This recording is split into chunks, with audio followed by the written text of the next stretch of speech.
Hi, hello everyone. Very warm welcomes you all today's session.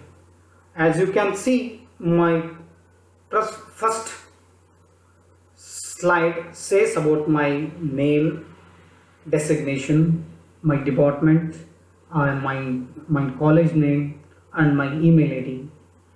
My dear friends, today I have a wonderful topic to discuss with you people. So keep watch up to the end of the slide or end of the session. This is a wonderful topic which is prescribed in module number 4 of the accounting for intangible assets. I am talking about MCOM second semester contemporary issues in accounting subject. My dear friends, today we will discuss a very important topic in module number 4 of the accounting for intangibles. Let's move the what is the important topic for you people in the next slide. You people only identify in the next identify the topic, or you people think over it. Think over it means I will give you some picture, or I will provide you in the slide one picture. You people imagine what that picture indicates, what that picture represents according to, the today the that picture it represents your topic. Okay, my dear friends, look at this picture. What it represents? There are number of products names are there, along with some liquid products names are there. What these are represents? Some foodie items names are there. What it represents? These are the represents the product name along with the brand of the product, brand of the product. So today topic is on brand accounting. This is the sub part of accounting for intangibles in module number 4. It means brand accounting. Brand accounting. Let us discuss what do you mean by brand accounting. Then what is brand? Before going to move the brand accounting, let us discuss what is brand. Okay, brand is a name. It is a name or symbol like that. This picture represents name or symbols like that. Before going to discuss, or let me know you all some introduction part.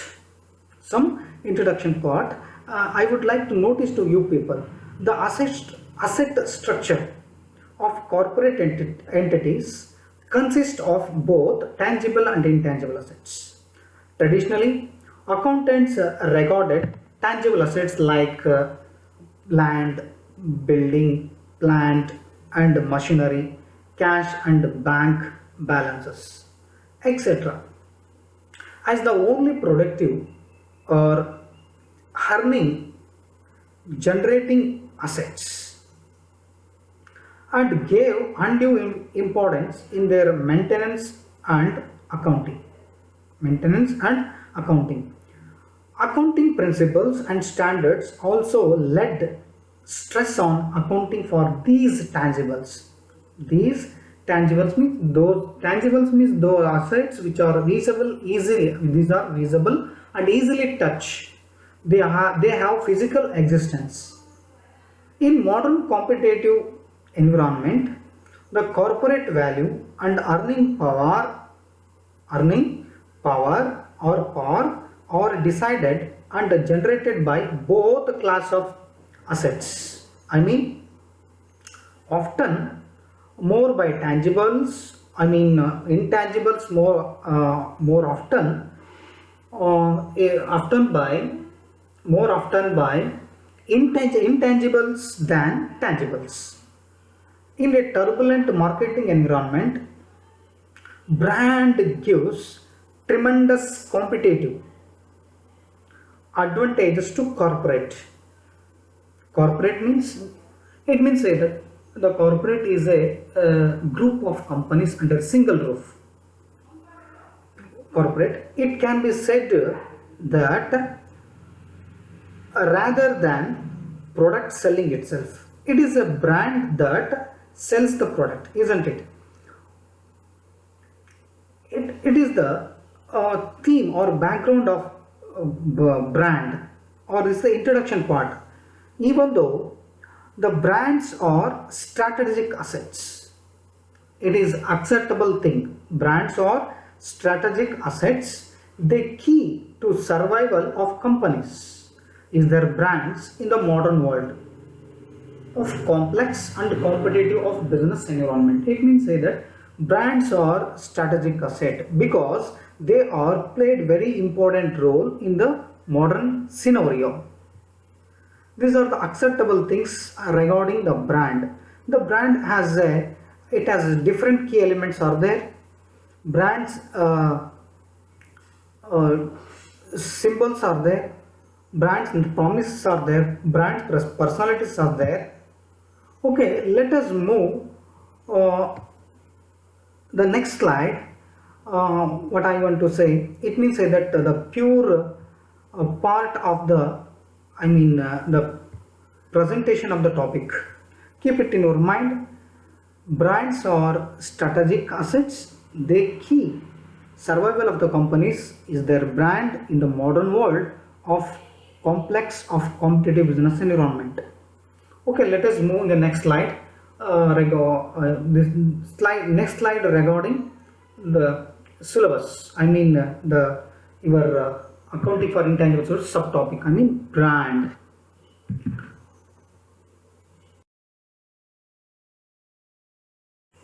My dear friends, as you people watch, seen that meaning of brand.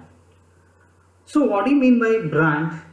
According to Philip Kotler or Armstrong, the word brand means a name, term, sign, symbol or design, or a combination of these identifies the maker and the seller of a product or service. This is the meaning of brand. It means say that the word brand means a name. It may be a name. Example, name means I would like to notice to you people. Example, Maggi. Maggi, it conveys the noodles, product of the Nestle.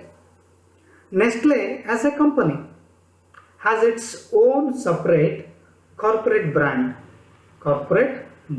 logo of two small birds sitting on a small nest. It means say that it includes name, term, symbol, sign, design and combination of these identifies the maker or seller of a product or a service.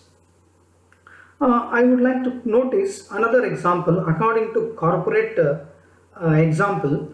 Reliance Industries Limited has their corporate brand name has RIL with the name of lamb drawn in a particular style. This is the corporate brand example. I would like to notice another one example. Example, Vimal is the brand name of their shooting and shirting class. Shooting of class. Shooting means plant and shirts. These are the examples. They representing word name. The word brand means name, term, sign, symbols or design or combinations, or these elements or these identifies the maker. In the first slide you people seen that there are some lace brand you have seen, sneaker you have people saw that seen in last picture, Coca-Cola. These are the symbols or the company name representing the seller. Okay, the Hindustani Lever company is producing plenty of products. Hindustan Lever is the company, but their products are Johnson and Johnson is company product is there. Some soaps are there, isn't it? Okay. I am discussing regarding brand only, not brand accounting. What are the key brand elements are? What are the key brand elements are? Brands are name, promise, personality, association, associations. So here brand name means what? Tagline, logo. Promise means what? The single most important thing your organization promised us to deliver every time. What represent the personality? Personality represent brand personality. I mean brand personality. It means say that what you want to your friend to be know for fun, serious, magical or forceful, etc. Then what represents what the word association does represents colors, taglines, images, fonts, uniform, equipments, etc. These are the key brand elements. Next here brand elements are slogan, characters, symbols, logos and internet addresses. Then how to choose the good brand elements? If you want to choose a good brand elements, what are the important or what are the essentials to keep in our minds? Example, it should be memorable, it should be meaningful, it should be likable, it should be transferable, it should be adaptable, it should be protectable. These are the key or the good brand elements for keep remembering or the important or the essentials. These are the very good. These are the prerequisites or the essentials of good brand elements. Let us move in the next slide. We will discuss very important topics regarding brand accounting.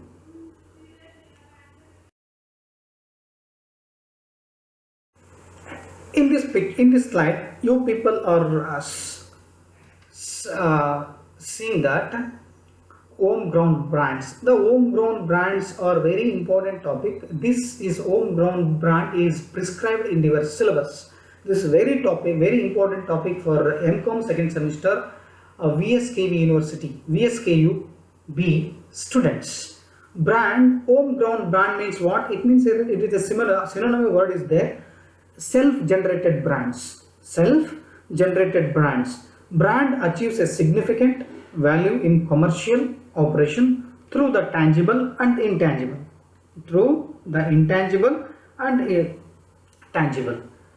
Those are visible, tangible. Those are invisible, intangible. Brands may be that which acquired from outside source while acquiring business, or may also be nurtured internally, internally generated by a company, which are known as homegrown brands. These are the brands which are company itself created. Those are called homegrown brand. It means it is self-generated brands. These are assigning by a brand name to the product. The manufacturer distinguishes it from rival products, competitor products, and helps the customer to identify it while going for it. It means that these are the self-generated brands are easy to identify by the customers in their marketing environment. These are purely self-generated. Then the necessity of branding of products has increased enormously due to the influence of various factors like growth of the competition, increasing importance and advertising, etc. Here the necessity of branding. So what do you mean by branding? Branding means providing goods and services with the power of the brand. Necessity of branding of products means providing goods and services with the power or power of the brand is called the branding. Is called the branding. Okay, this is the these are the brands which are purely self-generated. It means the company itself generated the brands is called homegrown brands. Homegrown brands. Let us discuss next part of the session. I mean next after the homegrown brands. Let us move to the next slide.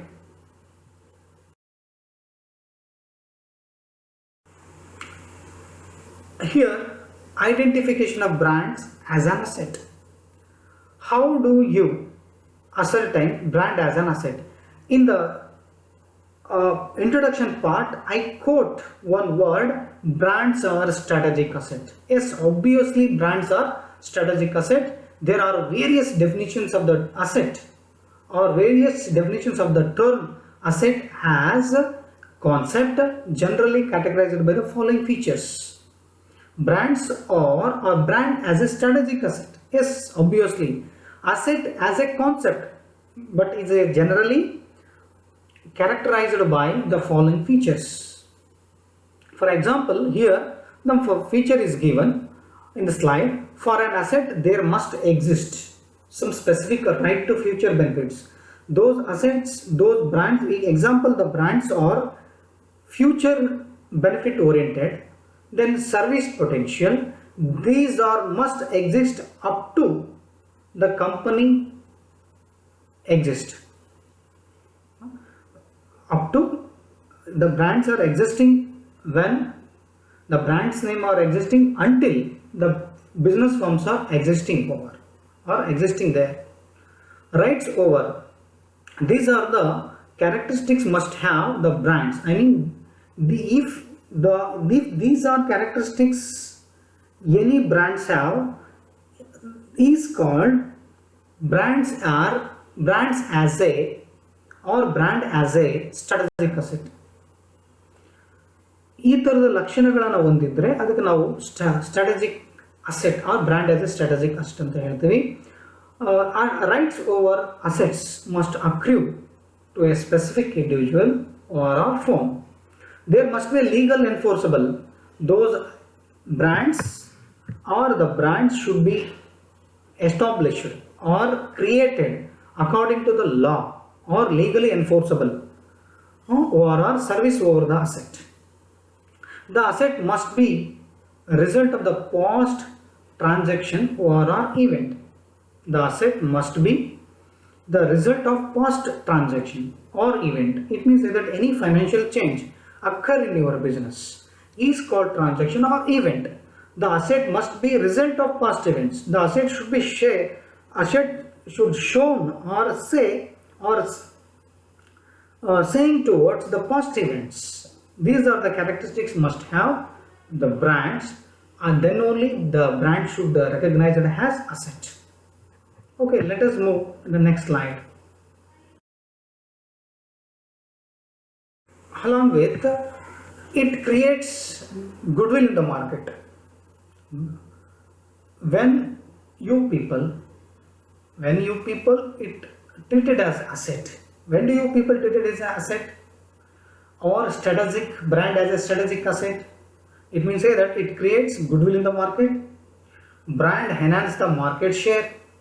Then only it's when the brands create goodwill in the market, it automatically treated as strategic asset. Then even though it enhances the market share also, then brand generates use revenue as other assets like separable from other assets. It means say that brand generates the use revenues. Then only it's treated as brand as an asset. It creates competitive position in the market. Even though apart from those features, brands also create very competitive position in the market. This is another essential or feature of brand. Then only the brand should have this type of characteristics ಅಂದರೆ ಬ್ರ್ಯಾಂಡ್ಗಳು ಈ ಥರದಾಗಿರ್ತಕ್ಕಂಥ ಲಕ್ಷಣಗಳನ್ನ ಹೊಂದಿದ್ರೆ ಮಾತ್ರ ಅದಕ್ಕೆ ನಾವು brand ಅಂತ ಆ ಬ್ರ್ಯಾಂಡನ್ನು asset ಅಂತ consider ಮಾಡಲಿಕ್ಕೆ ಸಾಧ್ಯ. ಅಂದರೆ ಇಟ್ ಶುಡ್ ಬಿ ರೆಕಗ್ನೈಸ್ಡ್, ಅದನ್ನು ರೆಕಗ್ನೈಸ್ ಮಾಡಲಿಕ್ಕೆ ಸಾಧ್ಯ. ದೆನ್ ಅಲ್ಲ ಈ ಒಂದು brand is comes under intangible assets. Yes, we were discussed in the earlier session also. Brand is comes under intangible assets. So this is another characteristics while treating the brand is a strategic asset or identification of brand. Okay, let us move.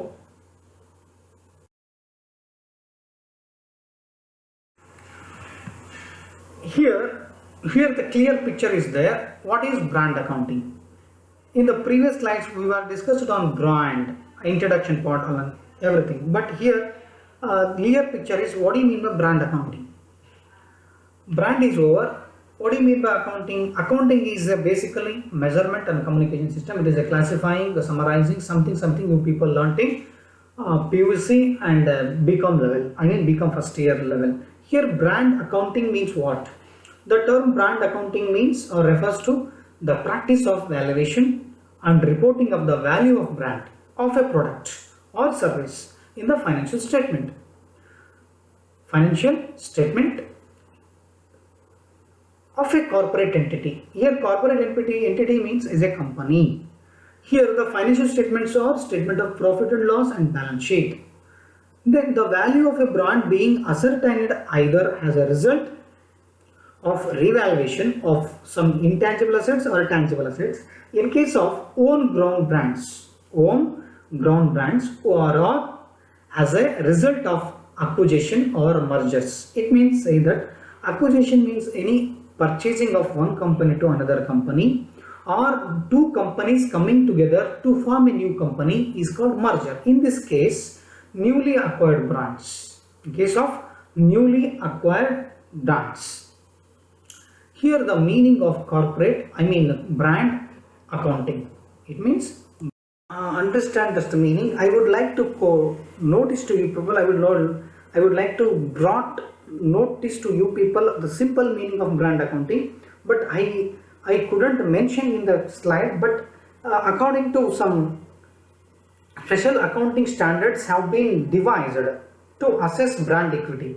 In accounting, a brand accounting is defined as an intangible asset, or in accounting a brand defined as intangible asset is often the most valuable asset on a corporation balance sheet. The word brand is often used as a metonymy referring to the company that is strongly identified with the brand. It means that if you people unable to get the meaning of brand accounting or unable to understand the word of brand accounting, better you people go through the meaning what I put in orally, which is not mentioned in the slide. ಈ ಸ್ಲೈಡಲ್ಲಿ mention ಆ word ಆ sentence ನಿಮಗೆ brand accounting ಅರ್ಥ ಆಗದಿದ್ರೆ ನಾನು meaning ಹೇಳಿದ್ನಲ್ಲ ಅದು ನೀವು ಬರ್ಕೊಳ್ಳೋಕೆ ಪ್ರಯತ್ನ ಮಾಡಿರಿ. ಅದು ಈಸಿ ವರ್ಡ್ಸ್ ಇದೆ.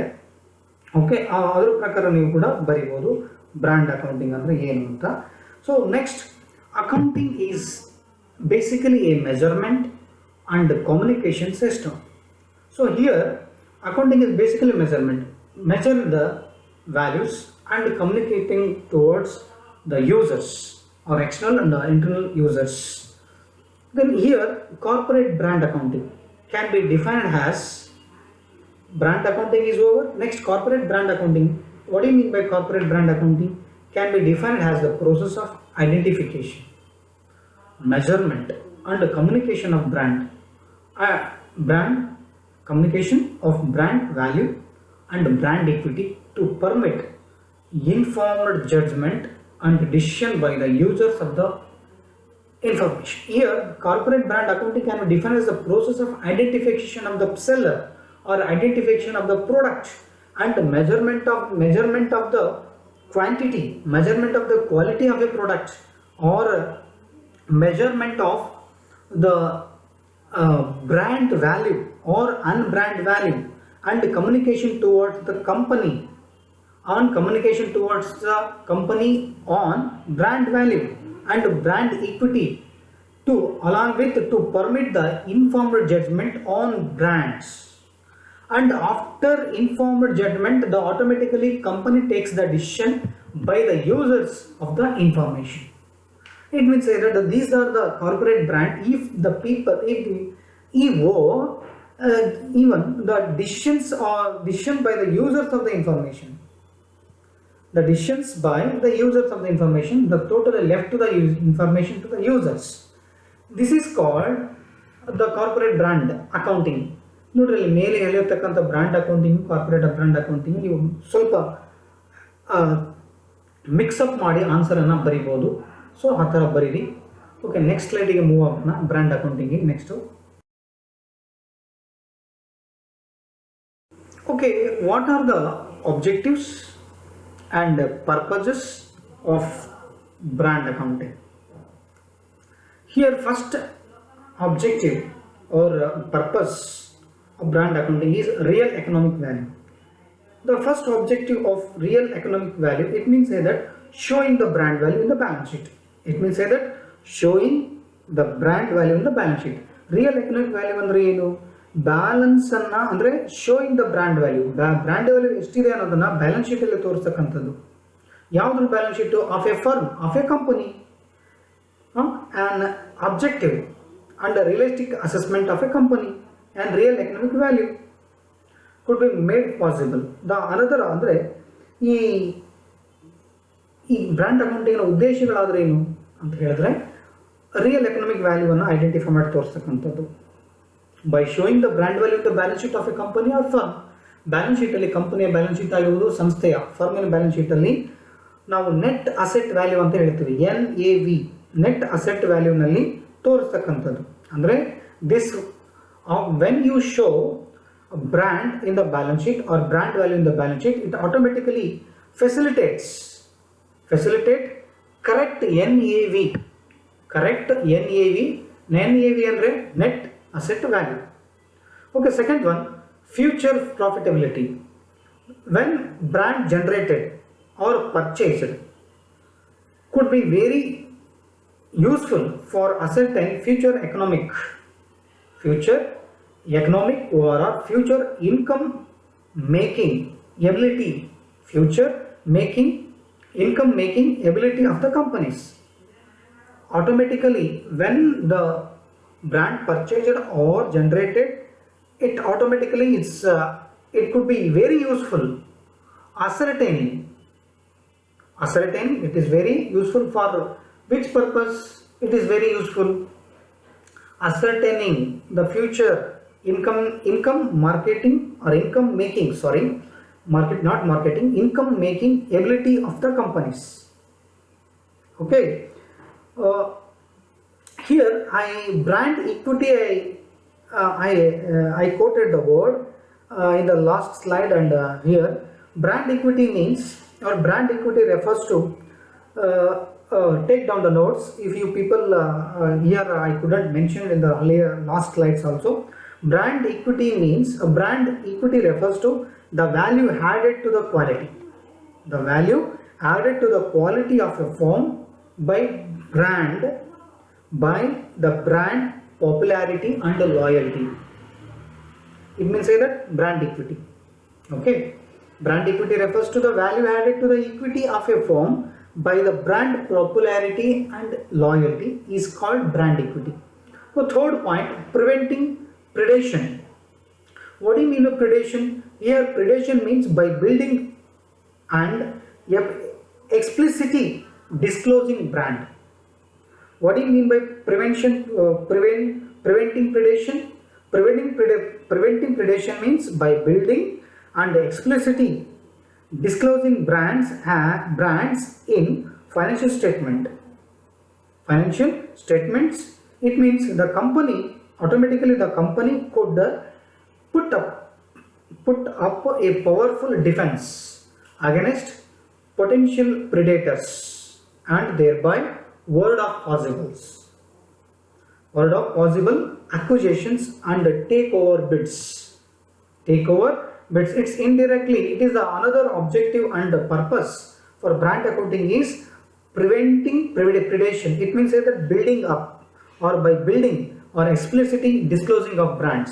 Next one, leveraging brands. The another objective of brand accounting is leverage benefits. What do you mean by leveraging benefits? Here, leveraging benefits means enhancing the net asset value. Enhancing the net asset value through the brand. Through the brand disclosure separately in the balance sheet. Disclosure or disclosing separately in the balance sheet, it means that leveraging benefits.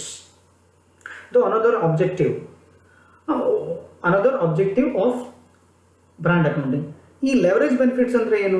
Balance ಶೀಟಲ್ಲಿ separate ಆಗಿರ್ತಕ್ಕಂಥ net asset ವ್ಯಾಲ್ಯೂವನ್ನು, ನಿವ್ವಳ ಆಸ್ತಿಯ ಮೌಲ್ಯವನ್ನು ತೋರಿಸೋದಕ್ಕೋಸ್ಕರ ಲೆವರೇಜಿಂಗ್ ಬ್ಯಾಂಡ್ಸನ್ನು ಬೆನಿಫಿಟ್ಸನ್ನು use ಮಾಡ್ತಾರೆ. ಇದರಿಂದ ಏನಾಗುತ್ತೆ? It is possible for companies to resort easy debt borrowings. ಅಂದರೆ ಕೆಲವೊಂದು ಕಂಪನಿ ಕೊಡಬೇಕಾಗಿರ್ತಕ್ಕಂಥ ಸಾಲಗಳಿತ್ತು, ಬರಬೇಕಾಗಿರೋ ಸಾಲಗಳನ್ನ ರಿಸಾರ್ಟ್ ಮಾಡ್ಕೊಳ್ಳಿಕ್ಕೆ ಇದು ಲೆವರೇಜ್ ಬೆನಿಫಿಟ್ಸ್ ಹೆಲ್ಪ್ ಮಾಡ್ತದೆ. Next, quality decisions. Fifth point, quality decisions, another objective and purpose of brand accounting. Quality decisions means inclusion of brand values not only enhance net asset value but also ensures fair valuation of the firm. Fair valuation of the firm. Here, the quality decision helps to the managers in placing importance and brand promotion. ಇದು brand ಪ್ರಮೋಷನ್ಗೆ help ಮಾಡ್ತದೆ ಮ್ಯಾನೇಜರ್ಸ್ಗೆ.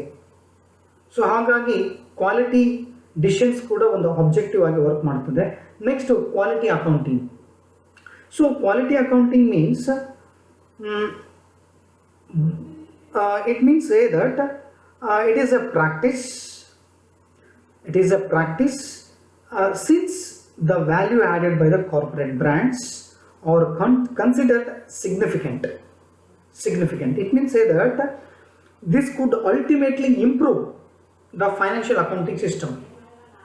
This is the another objective of brand accounting. Means here the quality accounting means it is indirectly helps or improve financial accounting system and the management control. ಇದು quality accounting ಅಂದ್ರೆ ಏನು? ಇದು indirect ಆಗಿ ಏನನ್ನ improve ಮಾಡ್ತದೆ? ನಾವು ಕಲ್ತಿರ್ತಕ್ಕಂಥ financial accounting ಇರ್ಬೋದು ಮತ್ತು ಮ್ಯಾನೇಜ್ಮೆಂಟ್ ಕಂಟ್ರೋಲ್ ಇರ್ಬೋದು, ಇದನ್ನು ಇಂಪ್ರೂವ್ ಮಾಡೋದಕ್ಕೋಸ್ಕರ ಕ್ವಾಲಿಟಿ ಅಕೌಂಟಿಂಗ್ ಬೇಕಾಗುತ್ತೆ. ಈ ಕ್ವಾಲಿಟಿ ಅಕೌಂಟಿಂಗು ಬ್ರ್ಯಾಂಡ್ ಅಕೌಂಟಿಂಗ್ಗೆ ಒಂದು ಆಬ್ಜೆಕ್ಟಿವ್ ಆಗಿ ಕೆಲಸ ಮಾಡುತ್ತದೆ. ಅಂದರೆ ಆಬ್ಜೆಕ್ಟಿವ್ ಕ್ವಾಲಿಟಿ ಅಕೌಂಟಿಂಗ್ಗೋಸ್ಕರ ಅದು ನಾವು ಬ್ರ್ಯಾಂಡ್ ಅಕೌಂಟಿಂಗ್ ಬೇಕು. Next, social obligations. Here the social obligations, here some example, brand valuation and disclosure and its disclosure would help managers and shareholders alike appreciate the significant role of brands. It is the another social obligations. When the brand's valuation automatically, if the company went under brand valuation, it's automatically the disclosure in the balance sheet, disclosing in the balance sheet. Even the manager also and the stakeholders or shareholders can appreciate the significant role of the brands in the maintaining and enhancing the market value of the firm. ಅಂದರೆ ಯಾವಾಗ ನಾವು social obligations ಅಂತ ಕೆಲವೊಂದು ಇರ್ತದೆ, ಕೆಲವೊಂದು ನಮ್ಮ ಒಂದು ಸಾಮಾಜಿಕ ದೃಷ್ಟಿಯಿಂದ ನಮ್ಮ ಒಂದು ಸಂಸ್ಥೆ ಬೆಳವಣಿಗೆಯನ್ನು ಕಾಣಬೇಕಾದ್ರೆ ಕೆಲವೊಂದು ಬ್ರ್ಯಾಂಡನ್ನು ನಾವು ಬ್ರ್ಯಾಂಡ್ ವ್ಯಾಲ್ಯೂಯೇಷನನ್ನು ಎವ್ರಿ ಇಯರ್ ಪ್ರಿಪೇರ್ ಮಾಡ್ತಕ್ಕಂಥ ಫೈನಾನ್ಷಿಯಲ್ ಸ್ಟೇಟ್ಮೆಂಟಲ್ಲಿ ನಾವು ಬ್ಯಾಲೆನ್ಸ್ ಶೀಟಲ್ಲಿ ನಮ್ಮ ಬ್ರ್ಯಾಂಡ್ ವ್ಯಾಲ್ಯೂಯೇಷನ್ ಡಿಸ್ಕ್ಲೋಸ್ ಮಾಡಿದ್ರೆ ಆಟೋಮೆಟಿಕಲಿ ನಮ್ಮ ಔಟ್ಸೈಡರ್ಸ್ ಮತ್ತು ಪಬ್ಲಿಕ್ ಕೂಡ ನಮ್ಮದು ಇಮೇಜ್, ನಮ್ಮ ಕಂಪನಿ ಇಮೇಜ್ ಬೆಳೀತದೆ. So next, another last point, other benefits. The last objective or purpose of brand accounting is other benefits. What are the other benefits? Self-evaluation. Self-evaluation of the corporate or the company, or greater advantages to the foreign joint ventures. It is great advantages towards the joint ventures or collaborations. Other benefits means what? To advantages towards the foreign joint ventures and foreign collaborations. Foreign collaborationಗೋಸ್ಕರ ಮತ್ತು foreign joint ವೆಂಚರ್ಸ್ಗೋಸ್ಕರ ಮತ್ತು self ಇವ್ಯಾಲ್ಯೂಯೇಷನ್ಗೋಸ್ಕರ, company ಒಂದು self ಇವ್ಯಾಲ್ಯೂಯೇಷನ್ಗೋಸ್ಕರ brand accounting ಒಂದು objective, ಅಂದರೆ ಒಂದು objective ಆಗಿ ಬೇಕು. ಅಂದರೆ brand accounting objective purpose ಎದಕ್ಕೆ ಅಂದರೆ ಫಾರಿನ್ ಕೊಲಬರೇಷನ್ ಮಾಡ್ಕೊಳ್ಳಿಕ್ಕೆ ಮತ್ತು ಫಾರಿನ್ ಜಾಯಿಂಟ್ ವೆಂಚರ್ಸ್ನ ಜಾಯ್ನ್ ಆಗಲಿಕ್ಕೆ ಮತ್ತು it's not it not only helps in tackling competitors locally, ಅಂದರೆ ಲೋಕಲ್ ಇರ್ತಕ್ಕಂಥ ಕಾಂಪಿಟೇಷನ್ನ ಇದು ಮಾಡೋದಕ್ಕೋಸ್ಕರ ಅಲ್ಲ. ಸೊ ಲೋಕಲಿ ನಾವು ಕಾಂಪಿಟೇಟರ್ನ ಮಾಡಬೇಕು, ಜೊತೆಗೆ ಫಾರಿನ್ ಕೊಲಬ್ರೇಷನ್ಸು ಜಾಯಿಂಟ್ ವೆಂಚರ್ಗೋಸ್ಕರ ಬ್ರ್ಯಾಂಡ್ ಅಕೌಂಟಿಂಗ್ ಬೇಕಾಗುತ್ತೆ. Next topic, let us look, let me show you in the next topic, next subtopic in the brand accounting.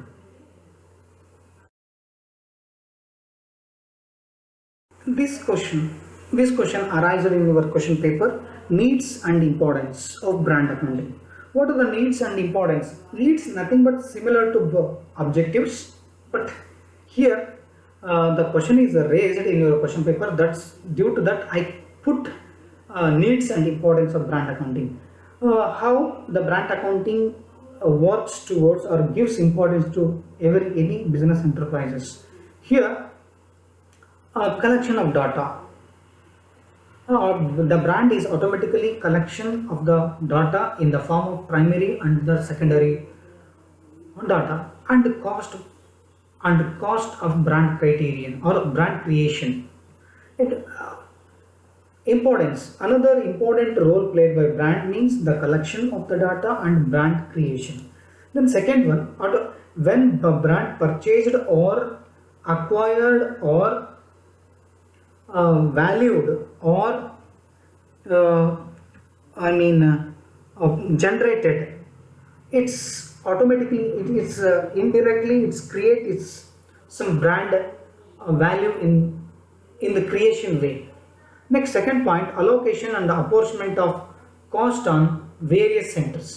This is the another important point you people notice that allocation, it means either distribution or giving towards, or allocation towards an apportionment of cost on various centers. There are different responsibility centers in the accounting. Profit center is there, cost center is there, revenue centers is there. Some of the cost and various centers in the accounting, like responsibility accounting, like allocation and apportionment.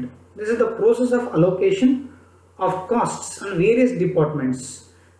It means that brand accounting is indirectly helps to the company allocation and apportionment of costs on various centers. Centers are cost centers, income centers, investment centers, expenses. There are some centers are there. Centers are there like investment center, revenue center, investment centers, expenses or cost centers. The brands are indirectly helps allocation and apportionment of cost these departments or these centers. Then third point, valuation of brand and life. The brand accounting helps to measure the valuation of brand and its estimation of life or estimated life of period or life of span. Then amortization of cost. Amortization of cost of brand, it means that the systematically reducing or depreciable amount it creates every year. This is another important point or important role played by brand accounting. Then reflection on financial statement. When the brands accounting maintained by the accountants, our brand value should be shown in the balance sheet. Brand indirectly it would show in the financial statement brand value in the form of monetary or in the form of money, or it is indirectly or helps to the company. Next, interpreting on the financial statement. After showing the brand value in the balance sheet, it's the outsiders or the customers or the consumers or the stakeholders can interpreting on the financial statement on the basis of comparative or common size or trend analysis. ಇವೆಲ್ಲ importance ಮತ್ತು brand accounting needs. ಅಂದರೆ ಒಂದು brand accounting ಏನೆಲ್ಲ ತನ್ನ ಒಂದು ಇಂಪಾರ್ಟೆನ್ಸನ್ನು ತೋರಿಸುತ್ತೆ ಒಂದು company ಒಳಗಡೆ ಅನ್ನೋದ್ರ ಬಗ್ಗೆ ಡಿಸ್ಕಸ್. ಸೊ ಇದಾದಮೇಲೆ it creates favourable image of the products. ಅಂದರೆ ಯಾವಾಗ ನಾವು ಬ್ರ್ಯಾಂಡ್ ಅಕೌಂಟಿಂಗನ್ನು ನಮ್ಮ ಒಂದು ಸಂಸ್ಥೆಗೆ ಅಳವಡಿಸ್ಕೊಂಡಾಗ it creates favourable images of the product. ಅಂದರೆ ಒಂದು ಪ್ರಾಡಕ್ಟಿಗೆ ಫೇವರಬಲ್ ಸಕಾರಾತ್ಮಕವಾಗಿರ್ತಕ್ಕಂಥ ಒಂದು ನೋಟವನ್ನು ಸೃಷ್ಟಿ ಮಾಡ್ತದೆ. ಮತ್ತು it facilitates sales promotion in specific segments. Segments means it is a dimensions or different dimensions, specific dimensions. When the brand accounting is adopted by the company, it automatically creates or facilitates the sales promotion. Next point, it helps to face marketing competition in marketing environment. When the brand accounting keeps by the company audit, a company accountant or the company or corporate world or as in business enterprises, the brand accounting is easy to face, helps to face marketing competition on the brand wars effectively. Then finally last point, it helps to creates the consumer loyalty and building their confidence. This is the most important role on the importance gives to the company by brand accounting. Okay, let us move in the next slide.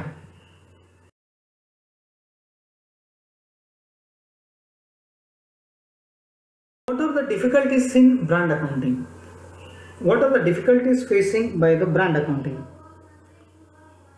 Here's first point, intangibles are not easily measurable. Yes, obviously, and it is poses severe challenges in valuation of brand also. Yes, okay, intangible assets anna measure ಮಾಡಲಿಕ್ಕೆ sometimes ಆಗಲ್ಲ, but it poses severe challenges. ಇದು ಬಹಳ ದೊಡ್ಡ ಪ್ರಮಾಣದಲ್ಲಿ challenges ಅನ್ನು ಸವಾಲುಗಳನ್ನು ಒಟ್ಟು ಹಾಕ್ತದೆ ಯಾವುದರಲ್ಲಿ ವ್ಯಾಲ್ಯೂಯೇಷನ್ ಆಫ್ ಬ್ರ್ಯಾಂಡ್ ಮಾಡಬೇಕಾದ್ರೆ. Some of the difficulties faced by the accountants. Yes, ಕೆಲವೊಂದು ಡಿಫಿಕಲ್ಟೀಸನ್ನು ಫೇಸ್ ಮಾಡ್ತಾರೆ ಬ್ರ್ಯಾಂಡನ್ನು ವ್ಯಾಲ್ಯೂಯೇಷನ್ ಮಾಡಬೇಕಾದ್ರೆ. ಯಾರು? ಅಕೌಂಟೆಂಟ್ಸ್. ಮೊದಲನೇದೇನು? Distinctiveness. What you mean by distinctiveness? It means say that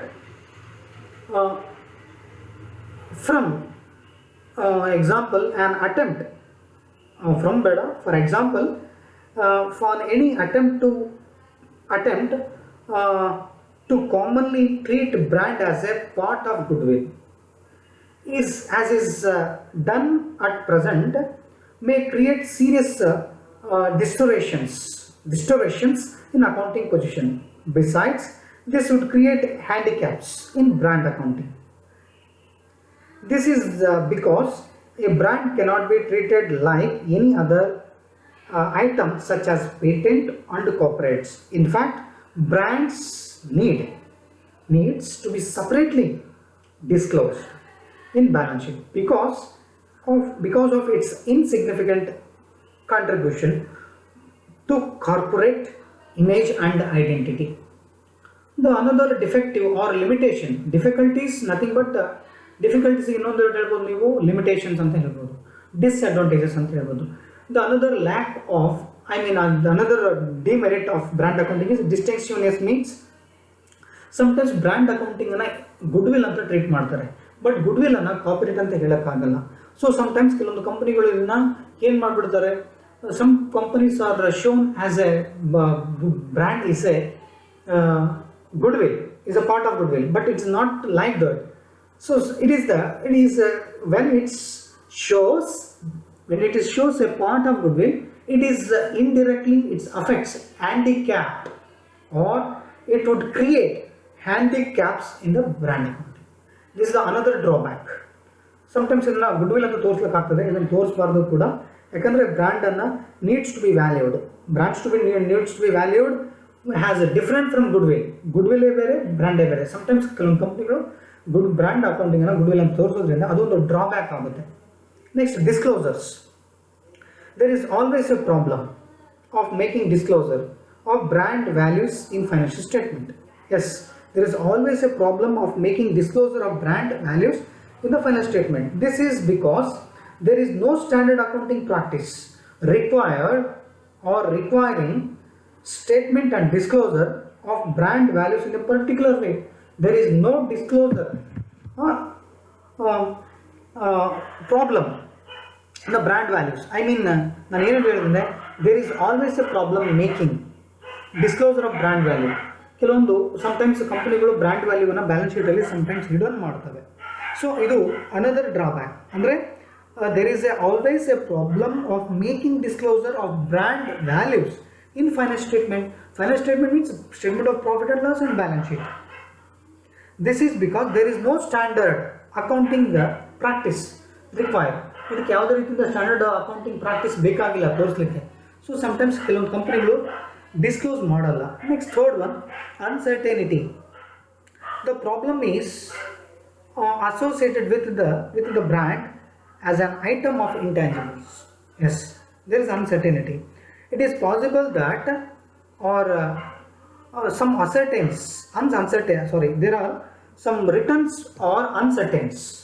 Some returns or uncertainties. It means say that immeasurable and non-current in nature. Non-current in nature means those are not received regularly. Those are not received regularly, non-current or non-recurring or non-current nature. ಅಂದರೆ ಕೆಲವೊಂದು ಅಸೆಟ್ಸನ್ನು ಅಂದರೆ ಕೆಲವೊಂದು ಬ್ರ್ಯಾಂಡ್ಸನ್ನು ನಾವು ಇನ್ಟ್ಯಾಂಜಿಬಲ್ assets ಅಂತ ನೋಡೋದ್ರಿಂದ ಕೆಲವೊಂದು ರಿಟರ್ನ್ಸನ್ನು uncertain ಆಗ್ತದೆ ಮತ್ತು ಕೆಲವೊಂದು ಬ್ರ್ಯಾಂಡ್ಸನ್ನು ಇಮ್ಮೆಜರಬಲ್ ಆಗ್ತವೆ ಮತ್ತು ನಾನ್ ಕರೆಂಟ್ ನೇಚರ್ ಇರ್ತದೆ. ಇದರಿಂದ ಏನಾಗ್ತದೆ, any expected such intangibles are usually either written off or are sometimes these uncertainties becomes deferred revenue expenditure. Some uncertainties leads to deferred revenue expenditure. Deferred revenue expenditure means those expenditures which are benefited to us more than 2 years is called deferred revenue expenditure. Sometimes brand becomes deferred revenue expenditure, another drawback or other difficulty of brand accounting. Next, dilemma, gondala. While treating the brand as an asset, there is no question of amortizing brand. Another area of challenging posing brand accounting is whether to amortize or capitalize.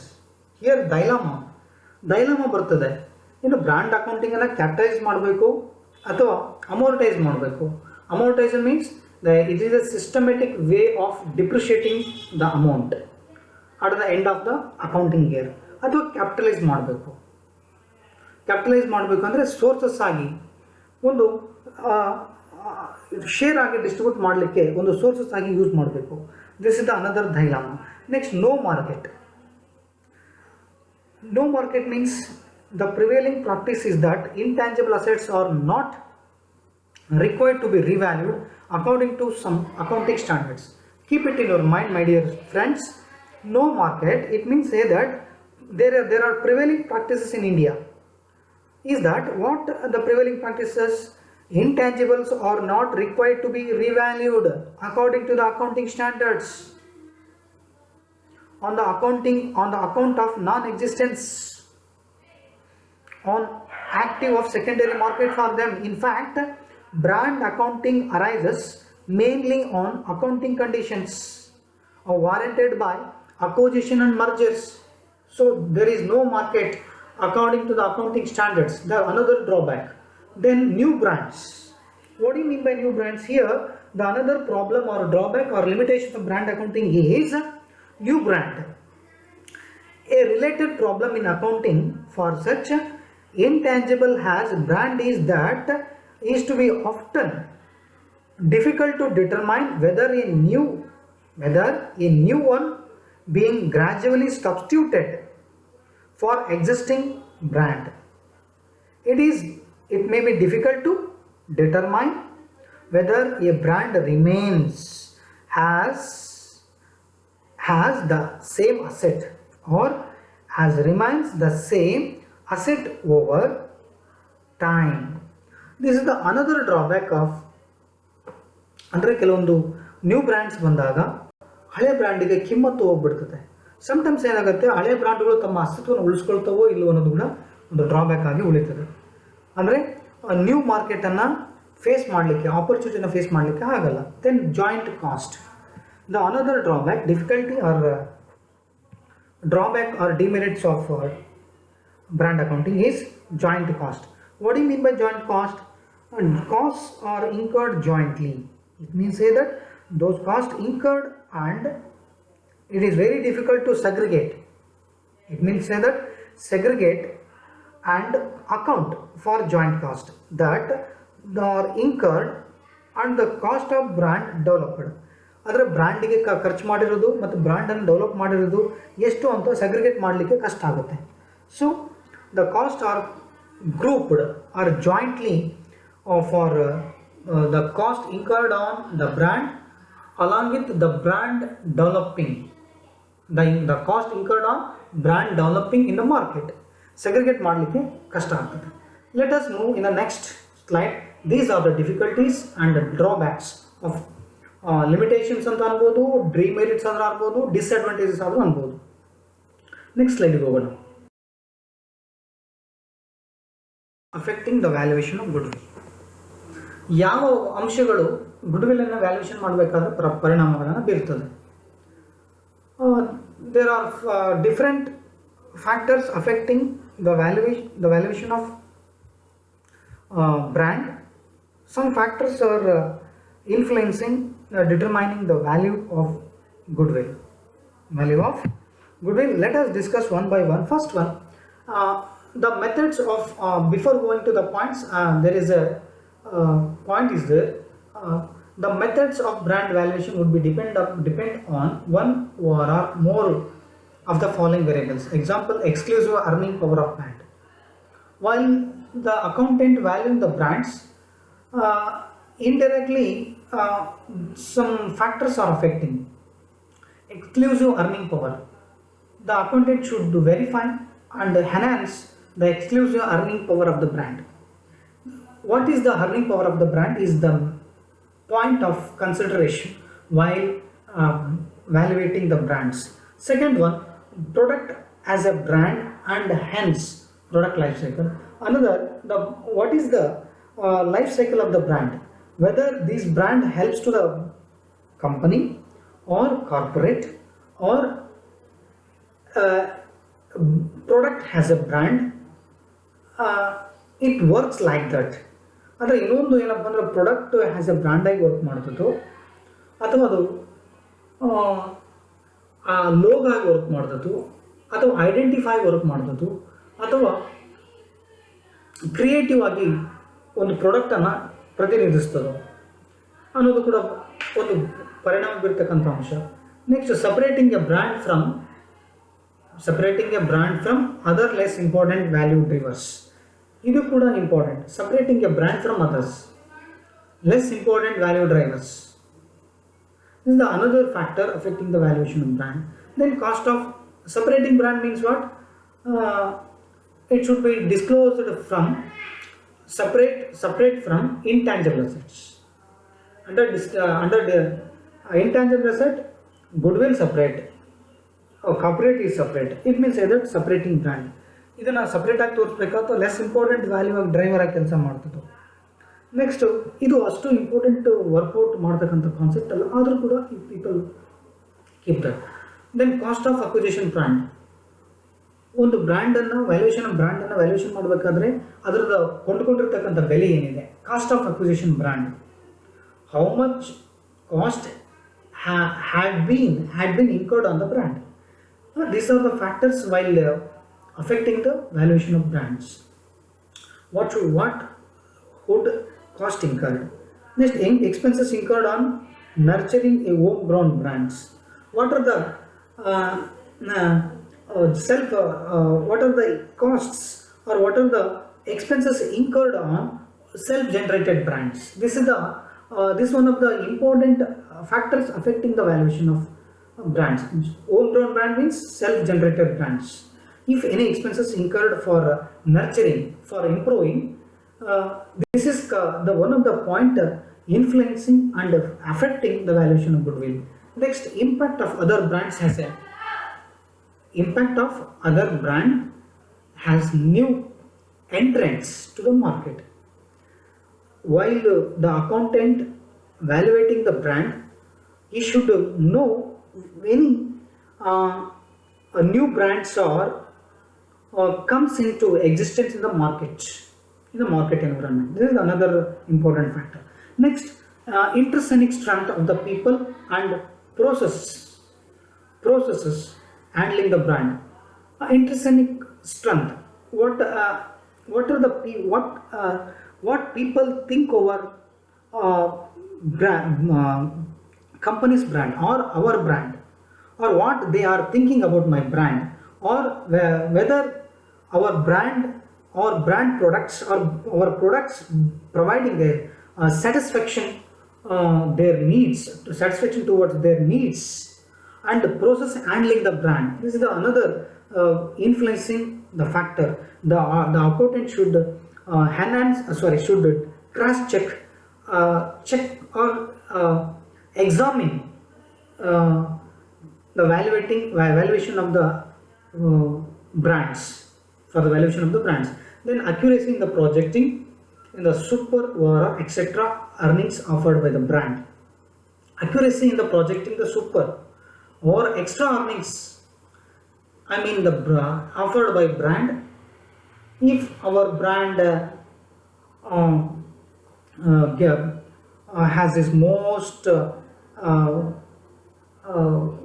valuable in the market, or it's retain in the market very good value in the market, then a rate of discount or such cash flows, any expect ಮಾಡೋದಕ್ಕಿಂತ ಜಾಸ್ತಿ rate of discounted cash flows ಬಂದಿದ್ರೆ, ಅಥವಾ earning ಕ್ಯಾಪಾಸಿಟಿಗಿಂತ ಜಾಸ್ತಿ ಅಂದರೆ ತನ್ನದಾಗಿದ್ದ ಕಂಪನಿಯ ಬ್ರ್ಯಾಂಡ್ನ ಒಳ್ಳೆ ಅಸ್ತಿತ್ವವನ್ನು ಒಳಗೊಂಡಿದ್ದರೆ, ಇಲ್ಲಿ ಬ್ರ್ಯಾಂಡ್ ಅಂತ ಹೇಳಿದ ಕೂಡಲೇ ನಮ್ಮ ಇಂಡಿಯಾದಲ್ಲಿ ಅಕಾರ್ಡಿಂಗ್ ಟು 2019 ಪ್ರಕಾರ ಕೆಲವೊಂದು ವರ್ಲ್ಡ್ ಮೋಸ್ಟ್ ವ್ಯಾಲ್ಯೂಬಲ್ ಬ್ರ್ಯಾಂಡ್ಸ್ ಇದೆ. ಅಮೆಜಾನ್ ಇದೆ, ಟಾಪ್ 10 ಇದೆ.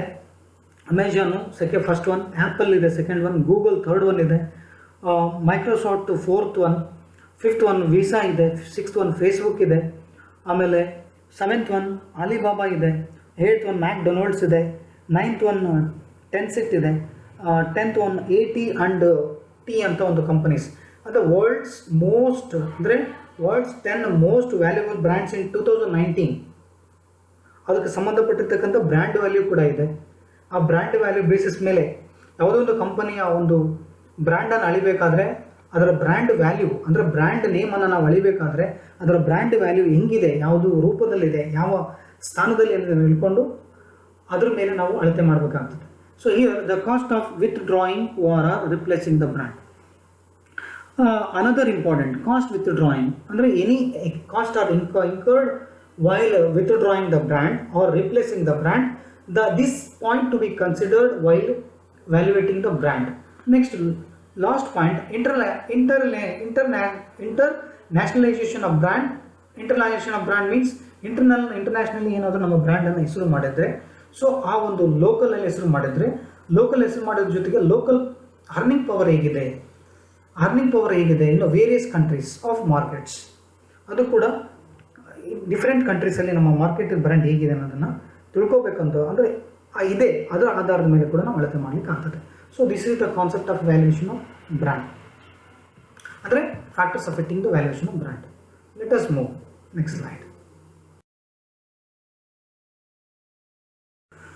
ಹಿಯರ್ ವ್ಯಾಲ್ಯೂಯೇಷನ್ ಆಫ್ ಬ್ರ್ಯಾಂಡನ್ನು ವ್ಯಾಲ್ಯೂಯೇಷನ್ ಮಾಡಬೇಕಾದ್ರೆ how do you value the brand value is equal to ML plus MS plus SM plus IA plus MT plus SS plus CS plus BP. Here ML means market leadership. ಒಂದು ಬ್ರ್ಯಾಂಡನ್ನು valuate ಮಾಡಬೇಕಾದ್ರೆ ಮಾರ್ಕೆಟ್ನಲ್ಲಿ ಅದರ leadership ಹೇಗಿದೆ. Next MS, extent to the market share, ಮಾರ್ಕೆಟ್ನಲ್ಲಿ share ಹೇಗಿದೆ. ಅಂದರೆ there are several approaches have been evolved over a period of time determining the value of brand. These models lay emphasis on ascertaining the brand strength of a product or service of a corporate entity, which defines as the sum total of the benefits flowing from different dimensions of a brand, such as of a quality, market, leadership. Here the valuation of brands here, brand value is equal to ML, market leadership. What is the market leadership in the various countries, or in the local or international level ಹೇಗಿದೆ market leadership, local level ಹೇಗಿದೆ. ಮತ್ತು state level ಹೇಗಿದೆ, national level ಹೇಗಿದೆ. ಅದೇ ಥರ MS ಅಂತ ಹೇಳಿದ ಕೂಡಲೇ ಎಕ್ಸ್ಟೆಂಟ್ ಆಫ್ ಮಾರ್ಕೆಟ್ ಶೇರ್, ಮಾರ್ಕೆಟಲ್ಲಿ ಅದರ ಶೇರ್ ಯಾವ ಥರ ಇದೆ ಅನ್ನೋದು ಕೂಡ ಭಾಳ ಇಂಪಾರ್ಟೆಂಟು ಬ್ರ್ಯಾಂಡನ್ನು ವ್ಯಾಲ್ಯೂಷನ್ ಮಾಡೋ ಟೈಮ್ನಲ್ಲಿ. ನೆಕ್ಸ್ಟ್ ಮಾರ್ಕೆಟ್ನಲ್ಲಿ ಸ್ಟೆಬಿಲಿಟಿ, ಕನ್ಸಿಸ್ಟೆಂಟ್ ಆಗಿ ತನ್ನ ಒಂದು ರೆಪ್ಯುಟೇಷನ್, ತನ್ನ ಒಂದು ಗುಡ್ ವಿಲನ್ನು ಬೆಳ್ಕೊಂಡು ಬಂದಿದ್ದೇನಾ, weather these brands are maintaining the stability in the market, whether they are maintaining the goodwill or good name in the market. Next, high level of international acceptance, whether it is accepted by the all over the world or in the international level. Next, MT means meeting the trends or marketing the trends, to meet the market trends, ability to meet the change in the modern marketing trends, whether these are the brands or ability to meet the change in the modern marketing trends. This is one of the main factor of calculating or comes under evaluating the brands. Next, SS, extent of strategic support, whether these are brands or to maintain to the extent of strategic support. Okay, next one, CS, competitive strength, whether these brands have competitive strength. I mean, one company to beat to another company in the form of sales or brand value sales. Next, BP, social brand production. This is the main theme or point of valuation of brand is social brand production. Okay, these are the valuation of brands. Some important concept before going to evaluate the brands. These are the, if these points or these features or these essentials, whether the brands have or not. ಅಂದರೆ ಇಷ್ಟು ಲಕ್ಷಣಗಳನ್ನು, ಇಷ್ಟು ಅಂಶಗಳನ್ನು ಒಳಗೊಂಡಿದ್ರೆ ಅದು ಬ್ರ್ಯಾಂಡನ್ನು value ಮಾಡಲಿಕ್ಕೆ ಒಂದು ಏನದು boom ಇರ್ತದೆ, ಒಂದು ಚಾಲೆಂಜಿಂಗ್ ಇರ್ತದೆ. ಓಕೆ, ನೆಕ್ಸ್ಟ್ ವ್ಯಾಲ್ಯೂಯೇಷನ್ ಆಫ್ ಬ್ರ್ಯಾಂಡ್ಸನ್ನು ಯಾವ ರೀತಿ ಮಾಡ್ತಾರೆ ಅನ್ನೋದನ್ನ ನೆಕ್ಸ್ಟ್ ನೋಡೋಣ. Next line. Okay, here valuation of brands continued part. ಇಲ್ಲಿ ವ್ಯಾಲ್ಯೂಯೇಷನ್ ಆಫ್ ಬ್ರ್ಯಾಂಡ್ಸ್ನ ಡಿಸ್ಕಸ್ ಮಾಡೋದ್ರ ಬಗ್ಗೆ 2 ಹ್ಯಾಂಗಲ್ಲಿ ನಾವು ವ್ಯಾಲ್ಯೂಯೇಷನನ್ನು ಮಾಡ್ತೀವಿ. ಒಂದು ಅಕ್ವೈರ್ಡ್ ಬ್ರ್ಯಾಂಡ್ಸ್, ಇನ್ನೊಂದು ಸೆಲ್ಫ್ ಜನರೇಟೆಡ್ ಬ್ರ್ಯಾಂಡ್ಸ್. ಅಂದರೆ ಸೆಲ್ಫ್ ಜನರೇಟೆಡ್ ಬ್ರ್ಯಾಂಡ್ಸ್ ಅಂದರೆ home ground brands. How do you value acquired brands? First, here under valuation of brands in the form of acquired brands, here brand value is equal to purchase consideration minus net asset taken over. Purchase consideration means purchase consideration is a price paid by the purchasing company while purchasing of another company. Purchase consideration is a price payable by the purchasing company in the form of shares, in the form of debentures, in the form of cash, minus net asset taken over. This is the way of estimating the valuation of acquired brands. Acquired brands means here purchased brand is one which is acquired from another existing concern. The acquiring company may acquire only one brand, is called acquired brands.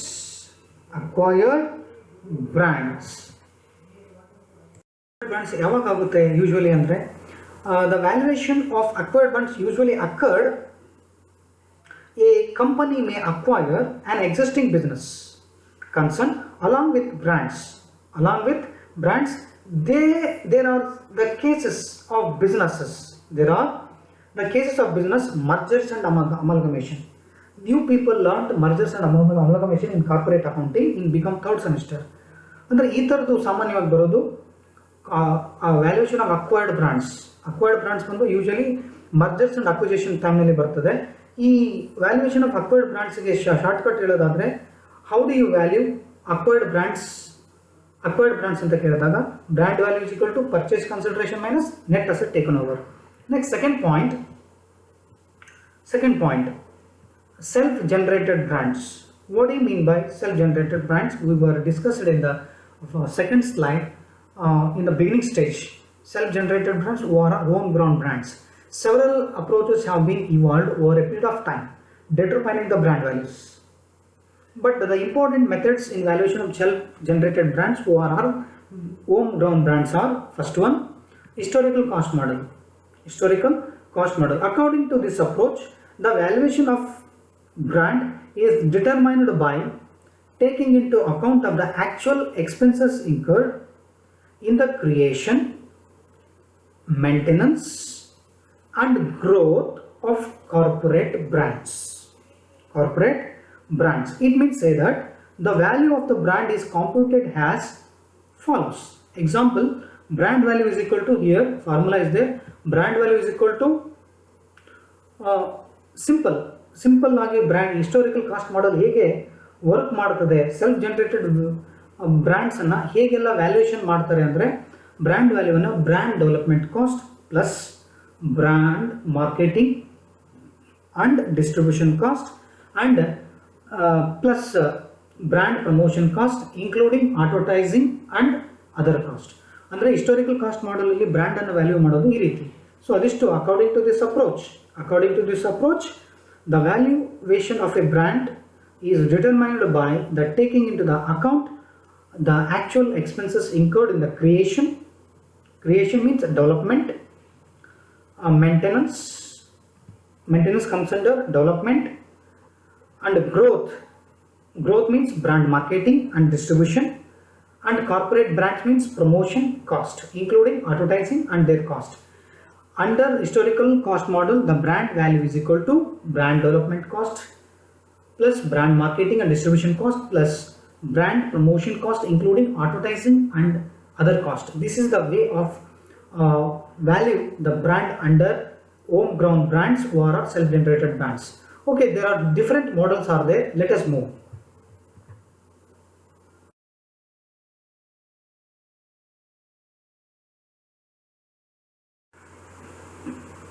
Continue part. First point is over. Second point, replacement cost model. According to replacement cost model, the brands are valued at costs which would be required to recreate the existing brands. It means say that this method is based on assumptions that existing brands can be recreated exactly by the new brands. It is the opportunity cost of investment made for the replacement of the brand. This method is replacement cost model helps to opportunity cost of investment. Under opportunity cost of replacement cost model, here easy to made out for opportunity cost for the brand. Here replacement cost model evaluate the brands with the help of the equation is equal to brand value is equal to replacement brand cost. Replacement brand cost means with the help of opportunity cost of investment and recreate the existing brands. Then third one, marketing price model. This is the another third model of the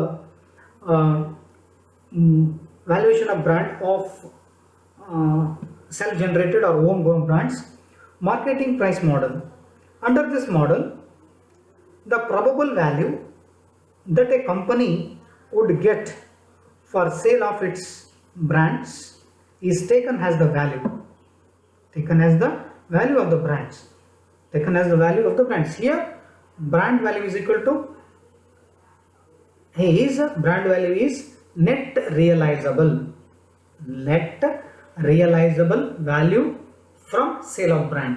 ಅಂದರೆ ಎಷ್ಟು brand sale ಆಗಿದೆ net value after deducting expenses or after deducting ಅನ್ಬ್ರಾಂಡೆಡ್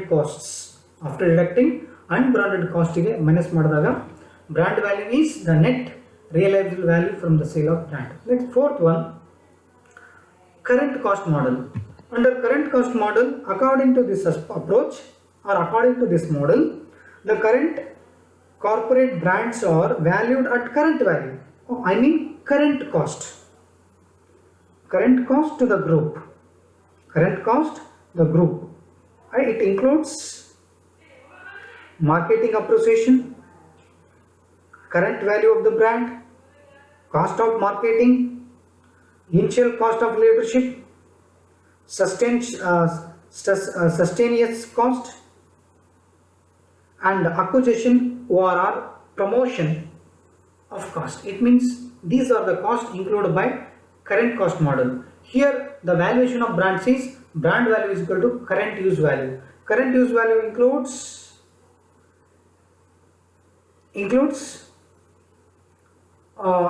like market appreciation, sustainous cost, and initial cost or acquisition or a promotion cost. These are the costs are based on current cost model. Next, fifth one, potential earnings model. ಇವೆಲ್ಲ formulas basis ಮೇಲೆ ನಮ್ಮ ಮುಂದೆ numerical ಬರ್ತದೆ. Numerical ನೆನಪಿಟ್ಕೋಬೇಕು. Potential earnings model is a very famous and important for model. Potential PE shortcut ಆಗಿ P ಅಂತ ಹೇಳ್ಬೋದು. It is based on estimated earnings that would be generated by the trend, by the brand and their capitalization. This is very important and famous model for valuation of the homegrown brands or self-generated brands. Here the formula is total market value of brand is equal to net brand revenue divided by capitalization rate. How do you compute net brand revenue? Net brand revenue is equal to brand units into unit brand price minus brand units into unit brand cost minus brand marketing cost plus R&D cost, research and development cost plus tax cost. This method is this model is based on numericals. Keep it in your mind, write down the formula. It will work on numericals. Next to 5 marks ಗೆ 15 marks ಗೆ question numerically ಇದು work ಆಗುತ್ತೆ. Formula write down. ಈ method ಅನ್ನ base ಆಗಿ ಇಟ್ಕೊಂಡು ನಾವು valuation ಮಾಡ್ತಾ ಹೋಗ್ತೀವಿ. ನೆಕ್ಸ್ಟ್ ಮಾಡೆಲ್ಸ್ ಇದೆ, ಡಿಸ್ಕಸ್ ಮಾಡೋಣ ನೆಕ್ಸ್ಟ್ ಪೇಜ್ ಅಲ್ಲಿ.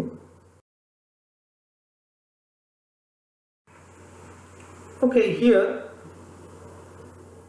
continue part, present value model. How the present value model works. Here present value basically comes under discounted cash flow.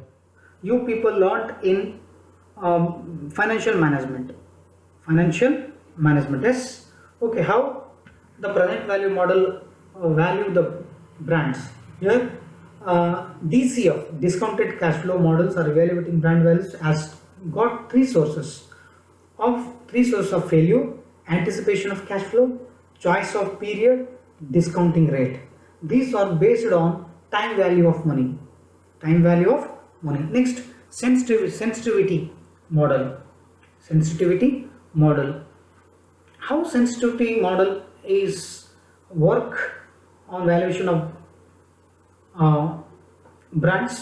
Here the brand value, according to this approach, the brand revenues are determined as functional inflow of such market factors as level of awareness of brand, as level of customer influence, as a level of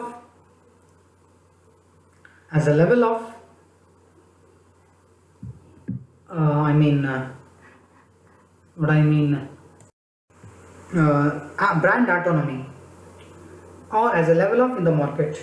Okay, here brand value is equal to brand unit sold into brand unit price or unit brand price into AB into BI into BA minus into BDC plus BMDC plus BPC. With the help of these, the sensitive model value the brands. Here where AB, BI are sensitivity index of the brand values. Sensitive index of brand value. AB represents awareness of brands. BI brand level, I mean influence, brand influence. BA brand autonomy, BDC brand development cost, BMDC brand marketing and distribution cost, BPC brand promotion cost. These are the indexes for used to evaluate the brands. Okay, let's move. Then another models are there. There are some models are there. Okay, continue part. Life cycle model, incremental model, super profit model, market oriented approach. These are the very important topics or models for evaluating the valuation of homegrown models, homegrown brands.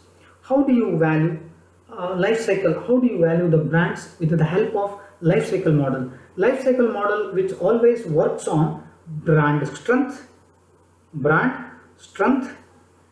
brand value, brand dimension and time. It always S curve. Keep it in your mind. The brand values is indicated by means of relating the brand dimension to the brand strength. Brand strength, it means say that what are the brand strength, brand value, brand dimensions. It always shows in the graph in the S1, S curve.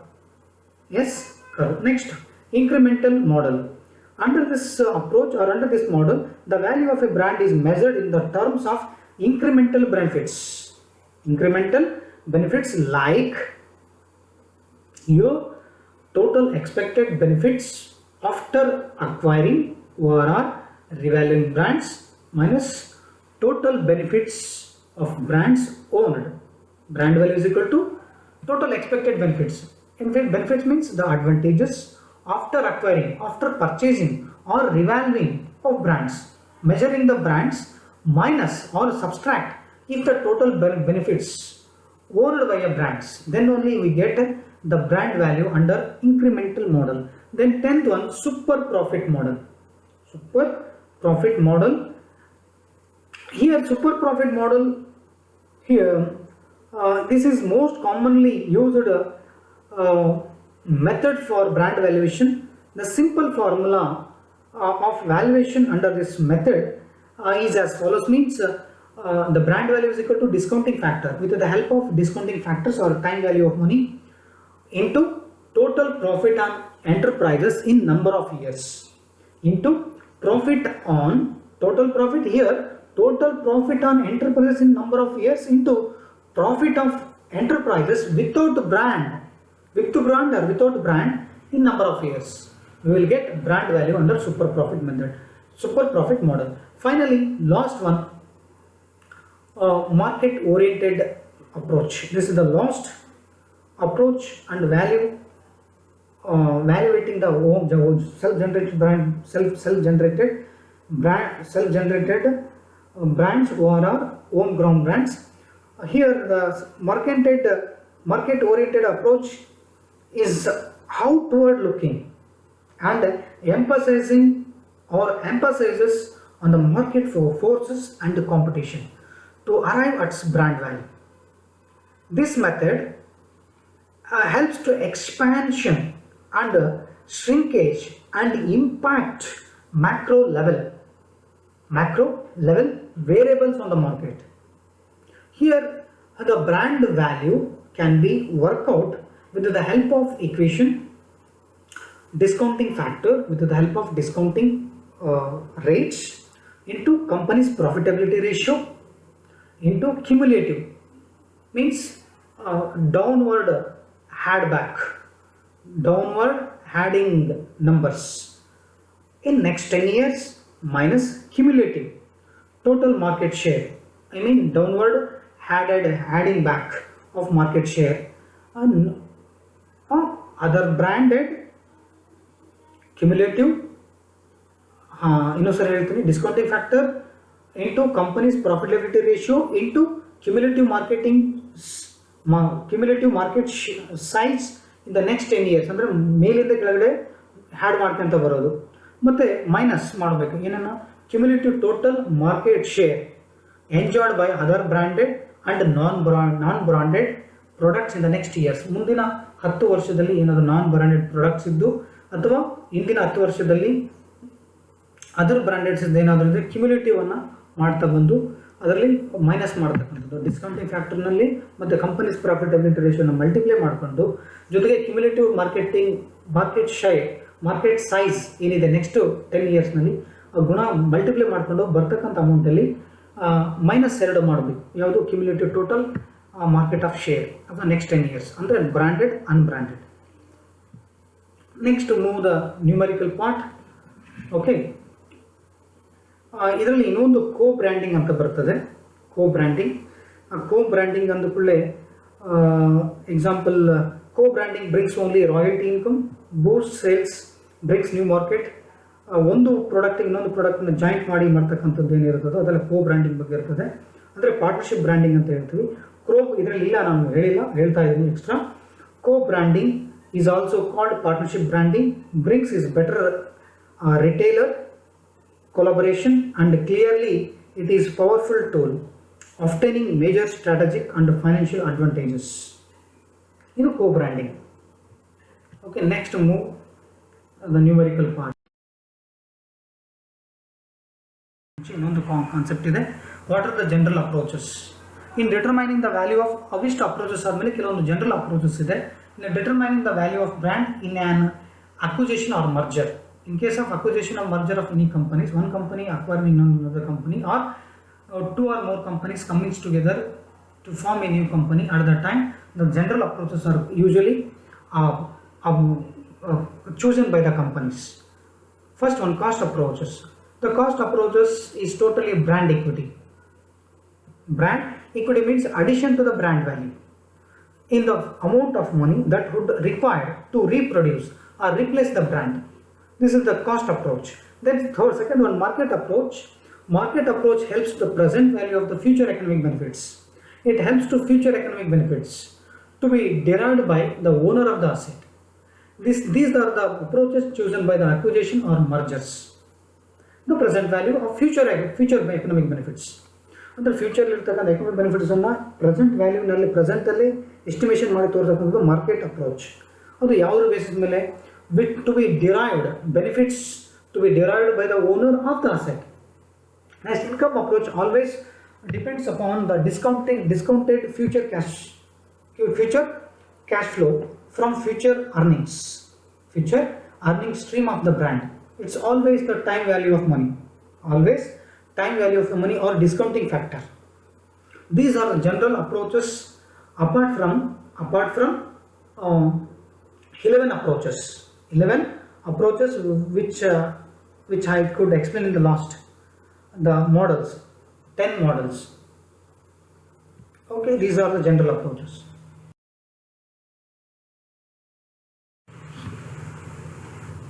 Here the numerical part.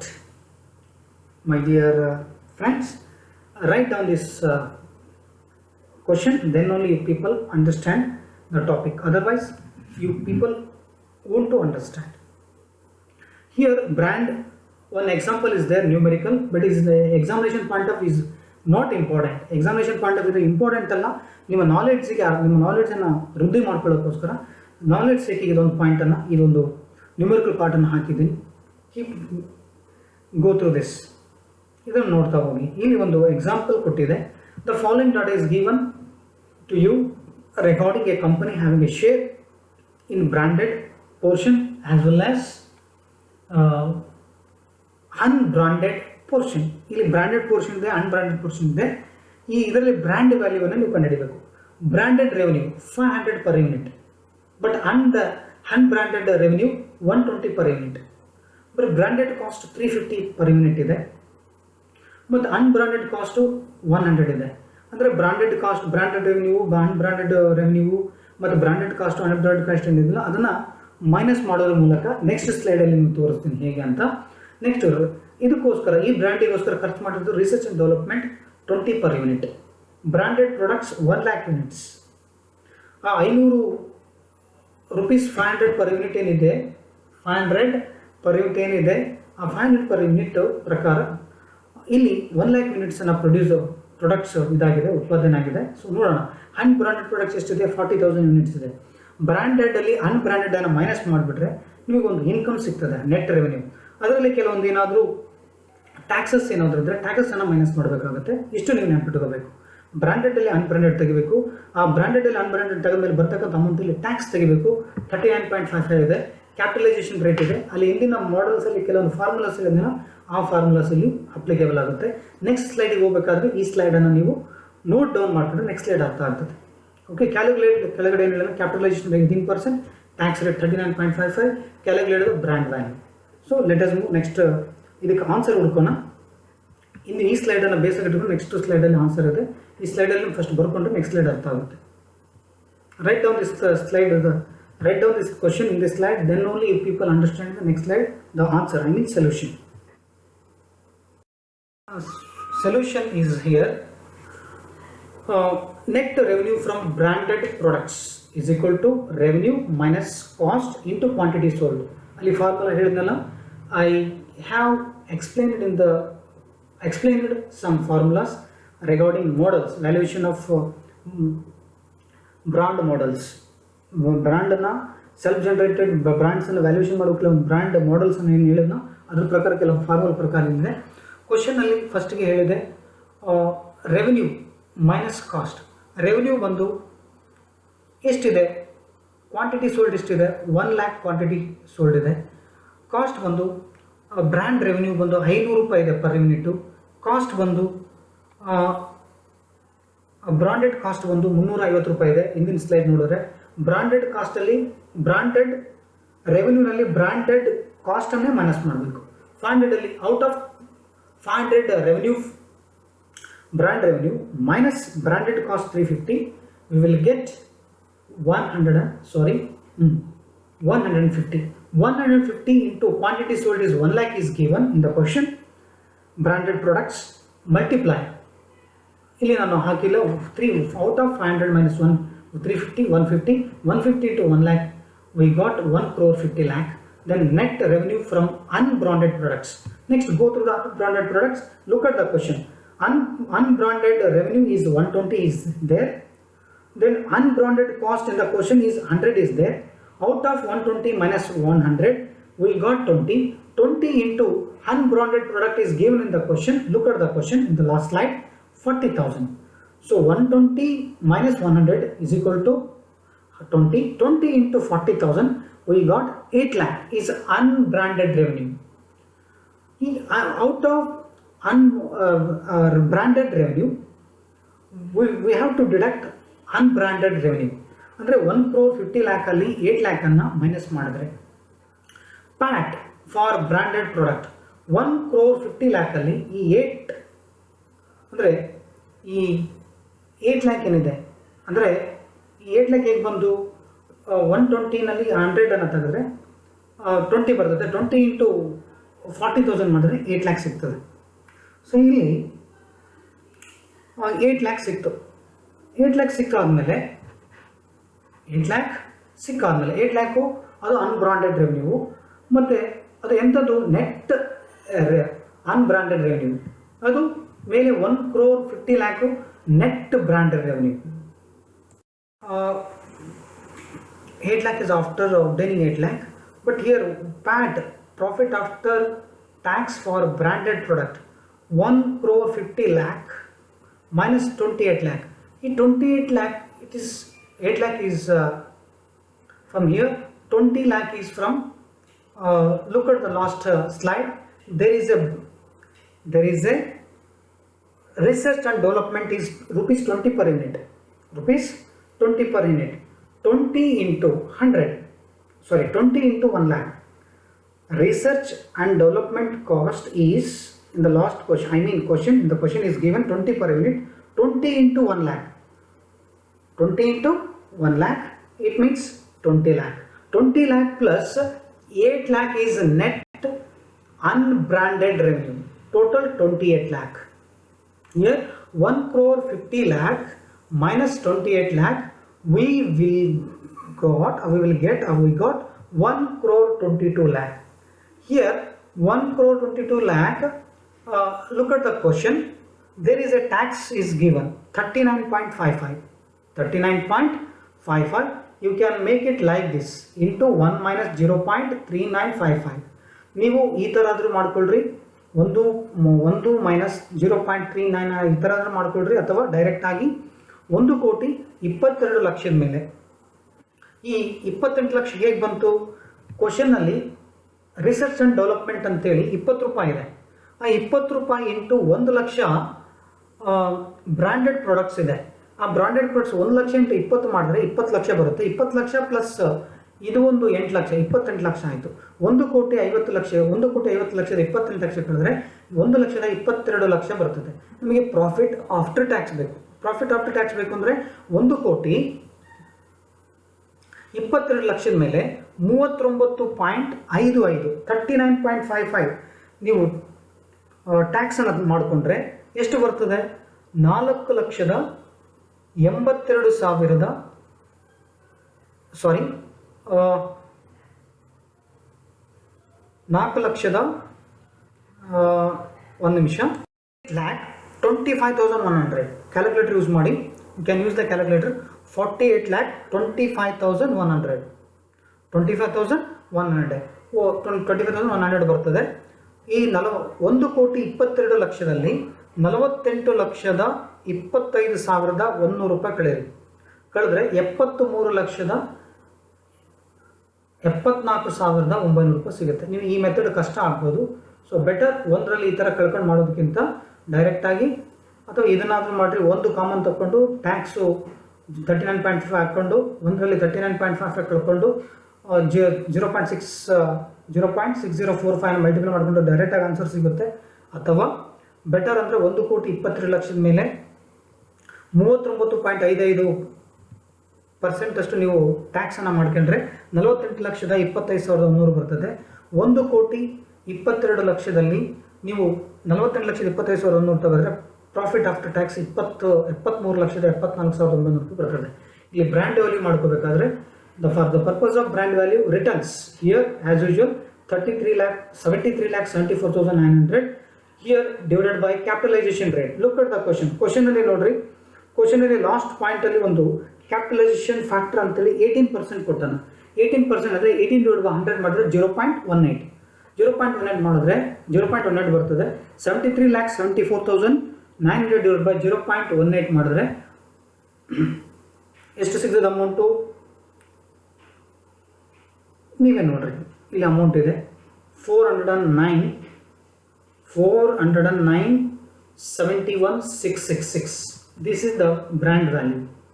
ಇದು one example. ಇನ್ನೊಂದು example ಇದೆ, next ಸ್ಲೈಡಲ್ಲಿ ನೋಡೋಣ.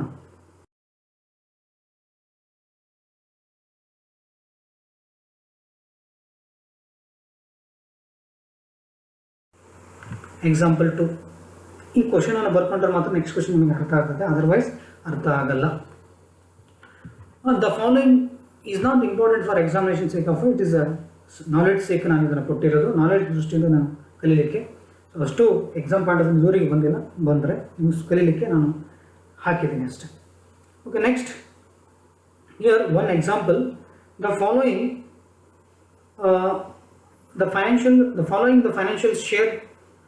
financial share data pertaining to Techno Limited on IT company is made available to you. EBIT ನೋಡ್ರಿ, 3 ವರ್ಷದ್ದು analysis ಕೊಟ್ಟಾನೆ. EBIT earning before tax. you people, or if you are the students who learn as a student learned in become fifth semester financial management subject, and 2 you people learned in BCom first semester FM in subject EBIT. You people heard that word. EBIT is given earning before interest and tax. Look at the question.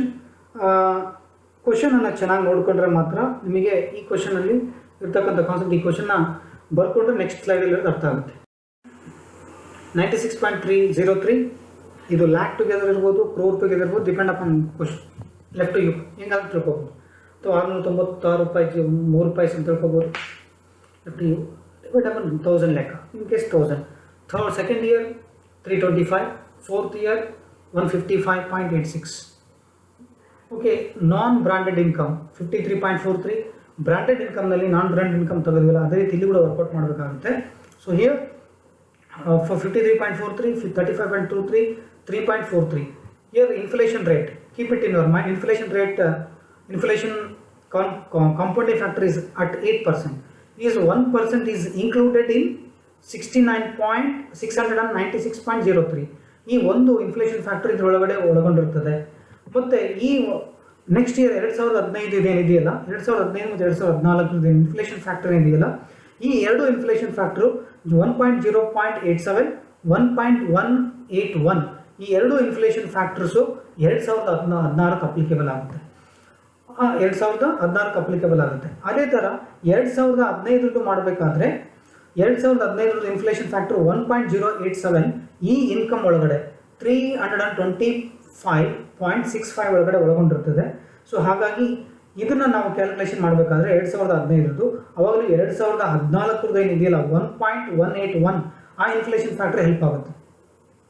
ಈ ಒಂದು ಯಾವುದಕ್ಕೂ use ಆಗಲ್ಲ. 2016 ಸಾರಿ ಉಲ್ಟಾ ಇದು. So descending order ಕೊಟ್ಟಿದ್ದಾನೆ. 2016, 2015, 2014 sorry, I make it correct. First 2014 ಮಾಡಬೇಕಾದ್ರೆ ಈ ಎರಡು ಫ್ಯಾಕ್ಟರ್ಸ್ 1 ಮತ್ತು 1.087 ಎರಡು ಇನ್ಫ್ಲೇಷನ್ ರೇಟನ್ನು ಬೇಸ್ ಆಗಿಟ್ಟುಕೊಂಡು 155.586 ವರ್ಕೌಟ್ ಮಾಡಬೇಕು. 2015 ಮಾಡಬೇಕಾದ್ರೆ 2016 ಒಂದು ಬೇಸ್ ಆಗಿಟ್ಕೊಂಡು ವರ್ಕ್ ಮಾಡಬೇಕು. 2016 ಮಾಡಬೇಕಾದ್ರೆ ಅದ್ರ ಮುಂದದು 2017 ಕೊಟ್ಟಿಲ್ಲ. ಸೊ ಕಾಮನ್ ಆಗಿ ಒಂದು ತಗೊಂಡು ಮಾಡಬೇಕು. ಇಷ್ಟು ನೀವು ನೆನಪಿಟ್ಕೋಬೇಕು. Keep it in your mind while doing the 2014 branded income. You people keep it in your mind. Inflation factor is to be considered both succeeding years 2015 and 2016. Both succeeding years inflation rate has to be taken into account while calculating 2014. That's same 2015 while you calculating the income of branded income of 2015 or 2014 income. You have to take into account succeeding year inflation rate, I mean 1. While you calculating brand value or branded value of the company, you are required to calculate the brand value of the techno company. And while you doing calculating the 2016 the brand value, then 2017 is not given. We presume to take inflation factor is 1. While doing 2014, 1.087, 1 has taken into consideration. 2014, only 1 is taken into consideration. Okay. Remuneration of capital is 5% is average of capital employed. Average capital employed is 1112.00. Corporation tax is 30%. Capitalization factor is 16%. This question has to be write down. Then only people are able to understand the next slide. You are required to calculate brand value. Look at the next slide. Here EBIT is given. What we call first year 2014, second year 2015, 2015, 2016. EBIT respective area is given less non-branded income as per the last question. Subtract the non-brand income, we will get adjusted profits. We will get adjusted profit 696.03 minus 53.43. We got 642.60. Next, out of 325.65 minus 35.23, we got 290.42. Then 155 minus 155.86 minus 3.46, we got 152.40. Next, inflation, we got adjusted profits. After getting adjusted profits, we have to work out or fill it inflation factor according to the question or respect to the question. 1.000, 1.087, 1.11, 1.181. Then present value of the profits to be branded. Multiply with the help of inflation factors. Inflation factor ಇಂದ multiply ಮಾಡಬೇಕು. 642.6 into 1, 642.6 present value of the profits. Present value of the profits. Okay, next 290.42 into 1.087 multiply ಮಾಡಿದ್ರೆ 315.69. Next last column 152.40 into 1.181 multiply ಮಾಡಿದ್ರೆ 179.98. ಇದು ನಿಮಗೆ profit ಸಿಗ್ತಕ್ಕಂಥದ್ದು. Next ಇದಾದ ನಂತರ after finding out the present value of the profits for the brand, next we have to assign the weights. Weight age factor descending order 3 to 1 or ascending order 2014 1, 2015 2, 2016 3. The weights age profits multiply with the help of weights. 642.6 into 3 1927.8. 315.69 into 2 631.38. Next last column 179.98 into 1 179.98. Okay, after finding these weight age profits, let's we calculate weighted average profit. According to weighted average profit, past year profits divided by number of weights, or weighted average profit divided by total number of weights. We worked on under valuation of goodwill, weighted average profit method. Same here, 197.80 plus 631.38 179.18 divided by 321 6. So make the total and divide by 6. Make these total, divide by 6, we get 456.53. ಅಂದರೆ ಈ ಮೂರು ಅಮೌಂಟನ್ನು ಕೂಡಿಸ್ಬೇಕು. ಕೂಡಿಸಿ divide by 6 ಮಾಡಿದ್ರೆ 456.53. This is the weighted average profit. Weighted average profit 456.53 ಬರ್ತದೆ. So ಇಲ್ಲಿ remuneration of capital 5% of the average capital employed. 5% of the average capital employed, that is 112 ಅಂತ ಇದೆ. 1112. Look at the question. Last slide ಅಲ್ಲಿ ಕೊಟ್ಟಿದ್ದಾರೆ ನೋಡ್ರಿ. Average capital employed rupees 1112 ಮೇಲೆ 5% ಮಾಡಿದ್ರೆ 55.60 ಬರ್ತದೆ. ಟೋಟಲ್ ಬ್ರ್ಯಾಂಡ್ ವ್ಯಾಲ್ಯೂ ಇದನ್ನು ಸಬ್ಸ್ಟ್ರಾಕ್ಟ್ ಮಾಡಬೇಕು. 456.53 subtract 55.60 subtract to be remuneration is to be allocated. Remuneration is the expenses should be deducted from weighted average profit. We will get 400.93 is a branded related profit. Here tax is given. Look at the question. Corporate tax last slide ಅಲ್ಲಿ ನೋಡಿದ್ವಿ. Tax ಕೊಟ್ಟಿದ್ದಾರೆ ಎಷ್ಟು?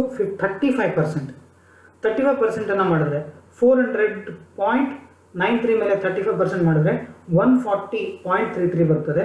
400.93 ಮೇಲೆ 35% ಮಾಡಿದ್ರೆ 140.33. ಇದರಲ್ಲಿ ಇದನ್ನು minus ಅಂದರೆ 400.93 minus 140.33, we got 260.60 is the brand earning. Finally, capitalization factor is given in the question. Capitalization factor is 16%. So 16%, 16 divided by 100, 16 divided by 100 is equal to 0.16. So brand value written divided by capitalization rate 260.6 divided by 0.16, we got 1628.75 crore or 1000 rupees. I hope you people understood. Okay, let us move the last slide. The last example, third example is there.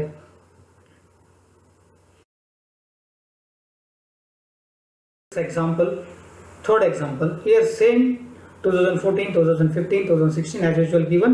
Profit is given, loss is given. First year loss is given, loss is given. Second year loss not given. Third year is given. Next non-operating income is given 12. 7.258. Here inflation was 9% 2015 and 15% for 2016. If the capitalization factor considering internal and external value drivers of the brand is 14%. Determine the brand value, assume an inclusive future tax 35%. Okay, ಇಂದಿನ ಕ್ವಶನಲ್ಲಿ ಹೇಳಿದಾಗೆ 2014 2015 ಮಾಡಬೇಕಾದ್ರೆ 9% 15% consider ಮಾಡಬೇಕು. 2015 ಮಾಡಬೇಕಾದ್ರೆ 15% ಅಷ್ಟೇ ಮಾಡಬೇಕು.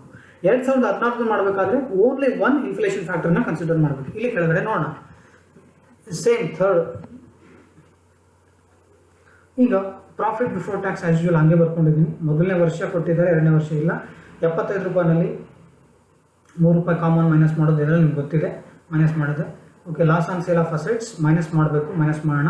ಮತ್ತು non operating income ಇದೆ, minus ಮಾಡಿದ್ರೆ 75ನಲ್ಲಿ 3 ರೂಪೀಸ್ 12 ರೂಪೀಸ್ ಮೈನಸ್ ಮಾಡಿದ್ರೆ 66 rupees. 85.25 minus loss of sale of asset is nil. 7.25 subtract 78, we will get 78. 1 out of 150 minus 60, 18 rupees minus 8 rupees, we got 160 rupees. This is branded earning profits. Here inflation adjustment factor 1.09 into 1.19 is equal to 1.25. ನಾನು ಹೇಳಿದ್ನಲ್ಲ, so while discharging inflation factor under 2014, we should take into consideration inflation factor of succeeding years. There are two succeeding years, 2015 and 2016. 2015 and 2016 as succeeding years inflation rate is 9% and 15%. 9% and 15%. These are the decimals. 9% is the decimal. 1 is the common factor and 0.09 is the decimal factor. ಇಲ್ಲಿ decimal factor 9% ಇದೆಯಲ್ಲ ಅದು ಒಂದು common factor. ಇಲ್ಲಿ 15% ಇದೆಯಲ್ಲ ಅದು. So 2014 ಮಾಡಬೇಕಾದ್ರೆ 2015 ಮತ್ತು 2016 inflation ಫ್ಯಾಕ್ಟರ್ನ ಎರಡನ್ನ ಗುಣಾಕಾರ ಮಾಡಿರಿ 1.15 ಬರ್ತದೆ, 1.25 ಬರ್ತದೆ. 66 into 1.25 ಮಾಡಿದ್ರೆ 82.5 ಬರ್ತದೆ. ಅದೇ ಥರ 2015 ಮಾಡಬೇಕಾದ್ರೆ 2016 ಇನ್ಫ್ಲೇಷನ್ ಫ್ಯಾಕ್ಟರ್ ಎಷ್ಟಿದೆ? 15% ಇದೆ. 15% ಇದ್ರೆ ಒಂದು ಕಾಮನ್ ಫ್ಯಾಕ್ಟರ್, ಡೆಸಿಮಲ್ ಫ್ಯಾಕ್ಟರ್ ಬಂತು 15% ಇದೆಯಲ್ಲ ಅದು 15%, ಡೆಸಿಮಲ್ ಫ್ಯಾಕ್ಟರ್ 15%, ಒಂದು ಕಾಮನ್. 78.00 ಇಂಟು 1.15 ಮಾಡಿದ್ರೆ 89.70 ಬರ್ತದೆ. ಲಾಸ್ಟ್ 2016 ಇನ್ಫ್ಲೇಷನ್ ಫ್ಯಾಕ್ಟರ್ನ ಏನು ಮಾಡಬೇಕು? ಇನ್ಫ್ಲೇಷನ್ ಫ್ಯಾಕ್ಟರು 2017 ಮುಂದಿನ ವರ್ಷ ನೋಡಬೇಕು. 2017 ಇಲ್ಲ. Here 2017 is not given, succeeding year is not given. We presumed that discounting factor is 1. 160 into 1, 160. Here inflation adjusted earnings as at 31/3/2016. Next we have to allocate or award the weights 1, 2, 3. 1, 2, 3. ಇಂದಿನ question ಈ ಕ್ವಶನ್ಗೆ ಏನು ವ್ಯತ್ಯಾಸ ಇದೆ? Inflation ರೇಟನ್ನು ನಾವು multiply ಮಾಡ್ಕೊಂಡಿದ್ದೀವಿ, ಹೌದಾ? So ಅದೇ ರೀತಿ ಇಲ್ಲಿ ಕೂಡ ಮಾಡ್ಕೊಂಡಿದ್ದೀವಿ. ಈಗ ವೇಟನ್ನು ಕೊಟ್ಟಿದ್ದೀವಿ 1, 2, 3. 1, 2, 3 ಕೊಟ್ಟ ಮೇಲೆ ವೇಟಿಂದ ಮಲ್ಟಿಪ್ಲೈ ಮಾಡಬೇಕು. After awarding weights 82.5 into 1, 82.5. 89.7 into 2, 179.4. 160.3, 480.00. So weighted average profit is equal to, before tax, weighted average profit is equal to 82.5. So 179.4 plus 480 divided by 1, 2, 3 weights. 3, 1 plus 2 plus 3 is equal to 6. Make them total, divided by 6, we got 123.65. ಈ ಮೂರು ಅಮೌಂಟನ್ನು ಕೂಡಿಸಿ 82.5, 179.4, 480 ಕೂಡಿಸ್ಬೇಕು, add ಮಾಡಬೇಕು. Add ಮಾಡಿ 1, 2, 3, 1 plus 2 plus 6 ಕೂಡಿಸಿದ್ರೆ 6 ಆಗುತ್ತೆ. ಈ ಮೂರು ಅಮೌಂಟನ್ನು ಟೋಟಲ್ ಮಾಡಿ ಡಿವೈಡ್ ಬೈ 6 ಮಾಡಿದ್ರೆ 123.65 ಬರ್ತದೆ. ಸೊ 123.65 ಮೇಲೆ ಟ್ಯಾಕ್ಸ್ 35% ತೆಗೆದ್ರೆ 35% ಮಾಡಿದ್ರೆ 43.43.28. 123.65 minus 43.28, we got 80.37 is the weighted average brand earnings after tax. Then look at the question. There is a capitalization factor is 14% of RS company. RS company furnishes that previous 3 years. Compute the value of brand. Here the brand value. Computation brand value na ascertain ಮಾಡಬೇಕು. We have to ascertain the brand value with the help of capitalization factor 80.37 divided by 0.14. 0.14, we got rupees 1125.18 lakhs. This is the up to this. These are the total numericals on brand accounting. If you have got doubts, mail me. Mail model first slide mail ide. So this is the brand accounting.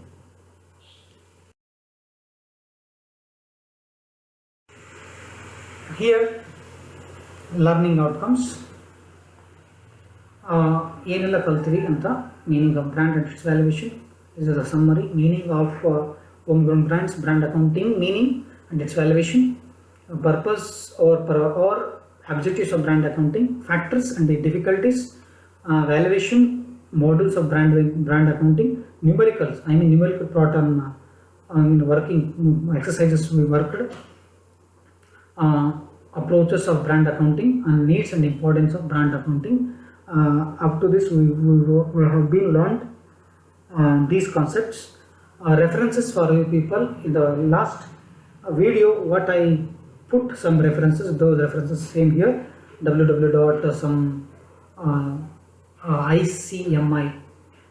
ICMI performance, what we call Institute of Chartered Accountant,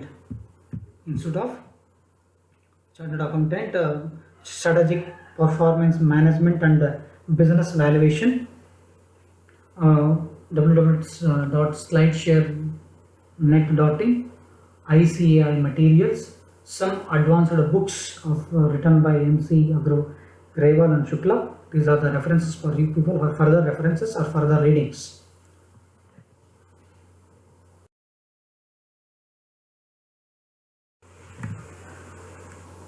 Thank you. Loyalty is not owned by being first, it is owned by being best. Thank you for your kind attention. Have a good day, have a progressive time. Goodbye.